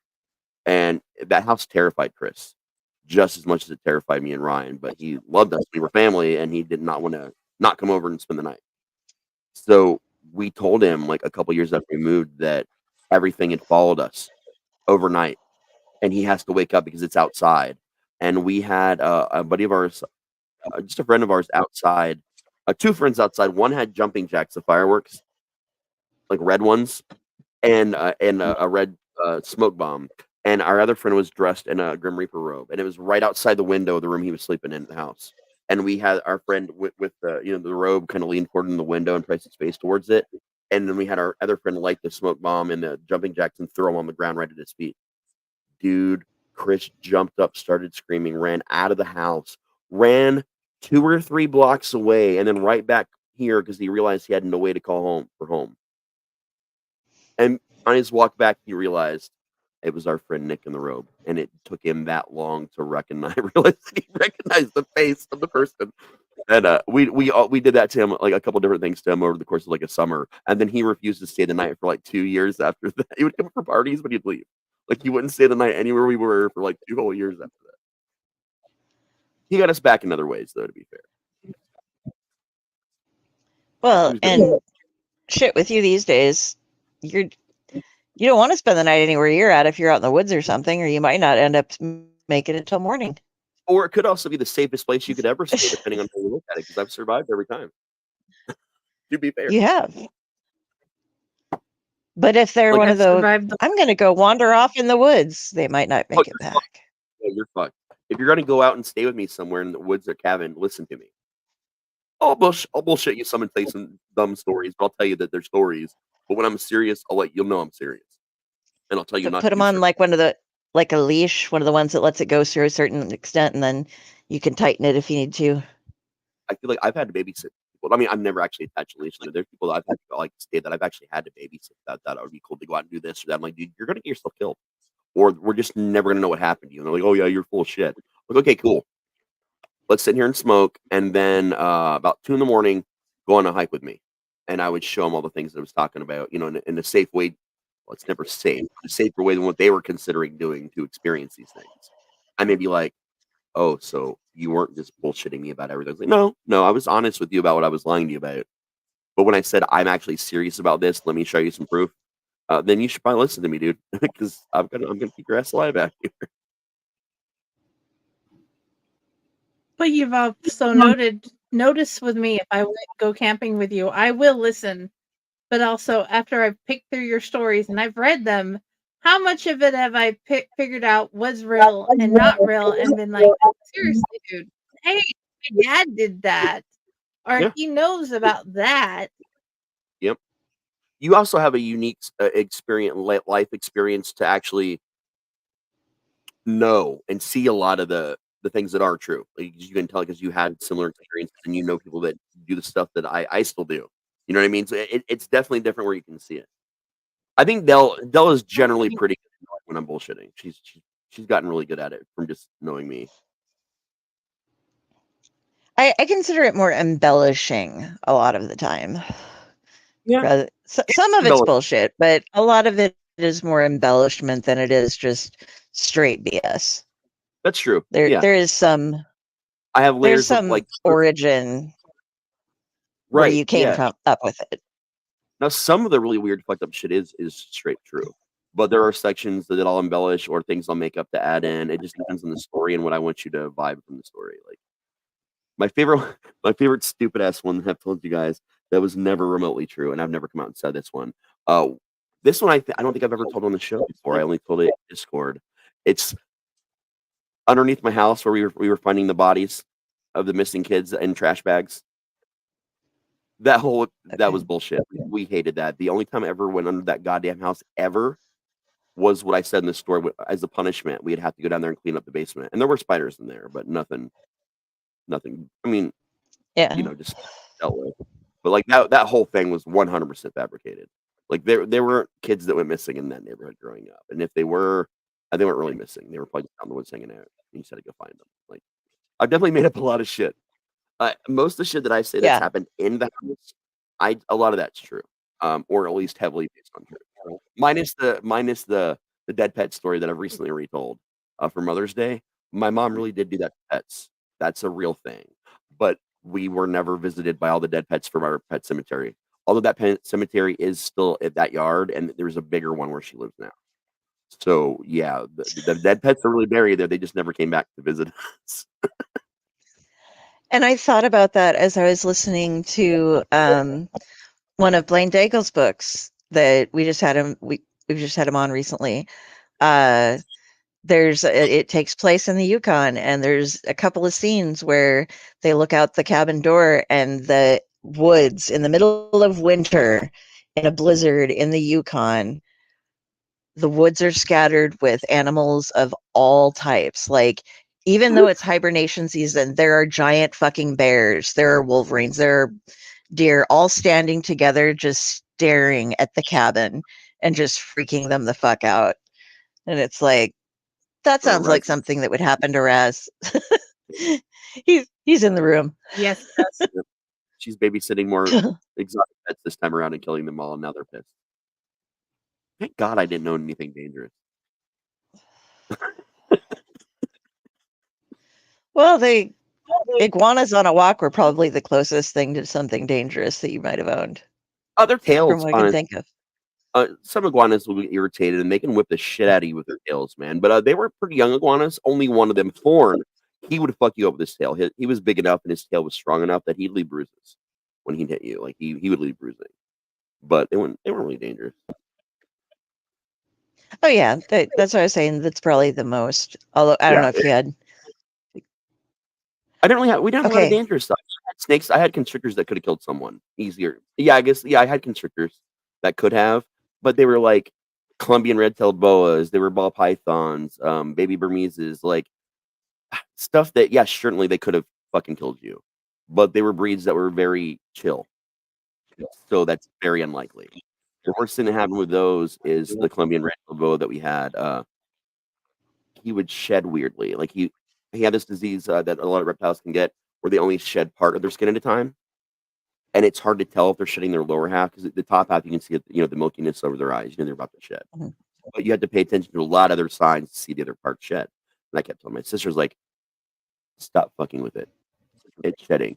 It just shed last week. You just don't want me to touch a snake." I'm like, "No, I told you it has a molting issue. It's got a health problem." "No, that's bullshit. Snakes don't get that." I'm like, "Yeah, they do." "Well, I'm going to do it anyway," and just reached in and grabbed the snake. It bit her in the face. Of course, being a Colombian red-tailed boa, what teeth there are so back inverted that it can't puncture you. But it left a bruise, like a really hard, like a noticeable fucking bruise on, like an indention bruise with those jaws on her face. And that lasted for a week. It took a week to go away. My mom made me get rid of it because it was violent. I'm like, "Mom, it's not violent." She wouldn't listen. Like, she fucking just grabbed it when it was molting. Imagine you were a snake and you were molting and had disease where it made it painful to you, and someone's just grabbing you. It reacted. And as soon as it happened, the snake let go and like freaked out and dipped away. It didn't keep attacking her. It didn't like chase her down or anything. Poor snake. Yeah, I felt bad. I felt really bad for him. Man. Would But be scary. I found him a really good home at a museum, though. That was good. It's And he cool. got to meet many children, and children got to learn from him about snakes. So. That is awesome. I have a weird curiosity thing going on right now because the building next to me across the breezeway thing, it's all ground floor. There are, I think, 5 or 6 apartments. And each of them has a black box outside of their door with a little hole in it about the size of a mouse or a rat. So I'm assuming that these are like mice traps of some sort. Like, yeah. There's a Jack Russell. Then there's, I'm not sure which one's here, but then there's also a pit bull and another Jack Russell. Or no, pit bull and a rat terrier. And a cat. And then there's like another dog, another cat, another, every single one of the apartments has, and especially the terriers, they're ratters. That's what they do. Mm-hmm. I cannot figure out why they have mice traps outside of a place that has, out of all, and on the outside of it, like there should not be a problem with mice with that many dogs that are dedicated hunters specifically for that. I'm so confused. I Well, don't know if it's an ordinance thing or... A lot of breeds that were hunters, a lot of those instincts have been just bred out of dogs. So a lot of a lot of the animals that you would get for certain things, they actually don't anymore unless you're retraining them to do those things. And it's weird. Like if you show them the mouse and you teach them again, like what their instincts are and work with their instincts, they'll pick it back up. It's like, embedded. They'll pick it like riding a bike, they'll pick it back up. But if they're not in that environment, they will lose it. Like they just don't. That's when they're just gonna go. I mean, yeah, Peanut would fucking bark and then run and hide under as many blankets as she could to get away from something if she saw it. But like the one Jack Russell, it's a full-size one, and that thing, when it runs out to go to the bathroom and something, it's like it goes crazy psycho. So it's like I'm sure that'd chase a rat if it saw it. Some will. I had she was a chow shepherd. Her name is Sally. She was my best friend. She followed me everywhere. I did not have to put on her leash. I could do a hand signal and she would stop, or she would go. Like she just was so in tune. Her and I were just so in tune. I could take her camping and go in the woods. No matter what she saw, she would not run it down. But if another animal got near us and she felt that it was threatening me, she would beat the shit out. No matter how big it was. It was done. We had a fucking, as big as she was as a chow shepherd, we ran into a possum that was a third of her size. A fucking possum, a big city possum. Right when we got this some apartment me and my first wife moved into, and it was like 2 a.m. I was gonna go out there out trash. Sally wanted to come, so I just told her to follow me, and she went with me. We were having a good time, taking out the trash bag, went to the dumpster, and this thing, you can tell it had rabies. Like it was foaming. It just jumps out of the fucking dumpster at my face. And so I'm backing up as the thing's flying at me. Sally, I heard one, 2 thumps to her front paw, and she took up like a battering ram and headbutted this fucking possum so hard, it broke its back on the dumpster. And then she just walked away and followed me back to the house like nothing ever happened. But she was not a violent dog. Like she was the sweetest dog. Like she was also very much abused before my ex-wife rescued her. And she'd only rescued her like I think like maybe 5 or 6 months before me and my ex-wife got together. She had been abused. Her tail was cut off. Her ears were clipped, and she was thrown off a motorcycle as a pup. And like so, she had a lot of abuse. And Sally did not like men whatsoever. Like just male voices, male vibes. She hated it, and she wouldn't attack, but she'd be like really grumpy. But the first time she met me, she just sniffed twice and then just sat down right next to me like had known me forever. But because of her abuse, she had like issues where she felt like she needed to please people. So she would lick her hand nonstop for like 5 or 10 minutes unless you made her stop. Like you had to make her stop. And it wasn't that she wanted something. She thought she had to show, affection, I guess. That's what was explained to us anyway with like abuse in animals, how it kind of shows up. But man, we had that right up until the day she died, and it broke my heart. But like, I've had a lot of really cool dogs, but like that dog, man, she was my whole fucking soul, man. Just to know that an animal has your back, anything, person or animal, has your back no matter what you do, and you can always trust it to do exactly what it needs to do in every situation, good and bad. So I could have a bad day, and there's kids around. Suddenly, Sally's the kid dog today because there's kids there, and they seemed like they needed to play or they needed something, and Sally was their dog that day. Like, I didn't have to tell Sally to do that. That's just what she lifted people up, kind of a thing. That's just what she was. Probably the most human dog I've ever met too. Like, like really understand empathy, like very empathetic and could like vibe it. It was weird, man. She was a good dog though. And her brother was a moron. That was Marcus. He was a Chow Shepherd Great Dane and was bigger than Scooby. He could stand up and put his paws on my shoulder and stare me in the eyes, but he had to look down a little bit because he was a little bit taller than I was. And he looked like a dog that would rip your face off, and he would come in charging at you. All he wanted to do was tackle you so he could lick your face and smile and run away and hoping that you would chase him. That's it. That's what that fucking dog wanted. And he was the dumbest dog I've ever owned, but also one of the sweetest still. It's like Sarah. She would go on every walk with us. She'd follow us, especially when I was pregnant with Cassie. Because we'd go walking at night after Josh got home because I was hurting and he knew the little bit of exercise. If we spent 30-minute walking, it would let me sleep. And one night there was this weird vibe in the air, and she's like, "Nope, let's go an alternate direction." She's like, "Nah." She kept on jumping and saying, "Come on this way." And we followed her.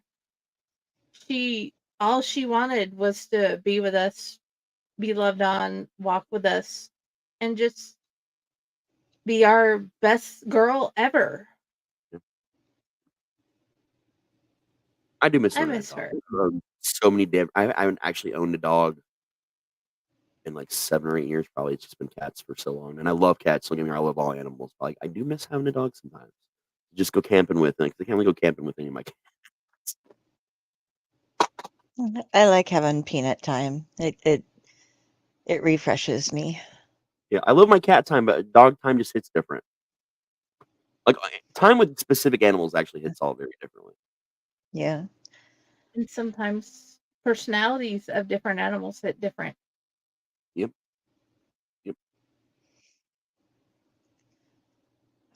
It's like Lunar. Okay, guys. Lunar decided that's he was ours one day and just started staying on the porch. And the girl was like, "No, this is our cat. We have to keep him." And that was like a year ago, 2 years ago now. And now we're in Newton, and he sleeps on my bed, but he's their cat. All right, guys. It's 11:30 at night. I have a PT appointment tomorrow, and I still have to watch the movie. So we're good. Yeah, we've been doing this for 3.5 hours. I think we're good. I will catch you guys later. Have a good night, everybody, and happy reading. Oh wait, I just about ended stream. No, I'm saying. Are we all going? It's a good time. Okay. Yeah. Well, we can actually stay tonight. Yeah. Good night, everybody.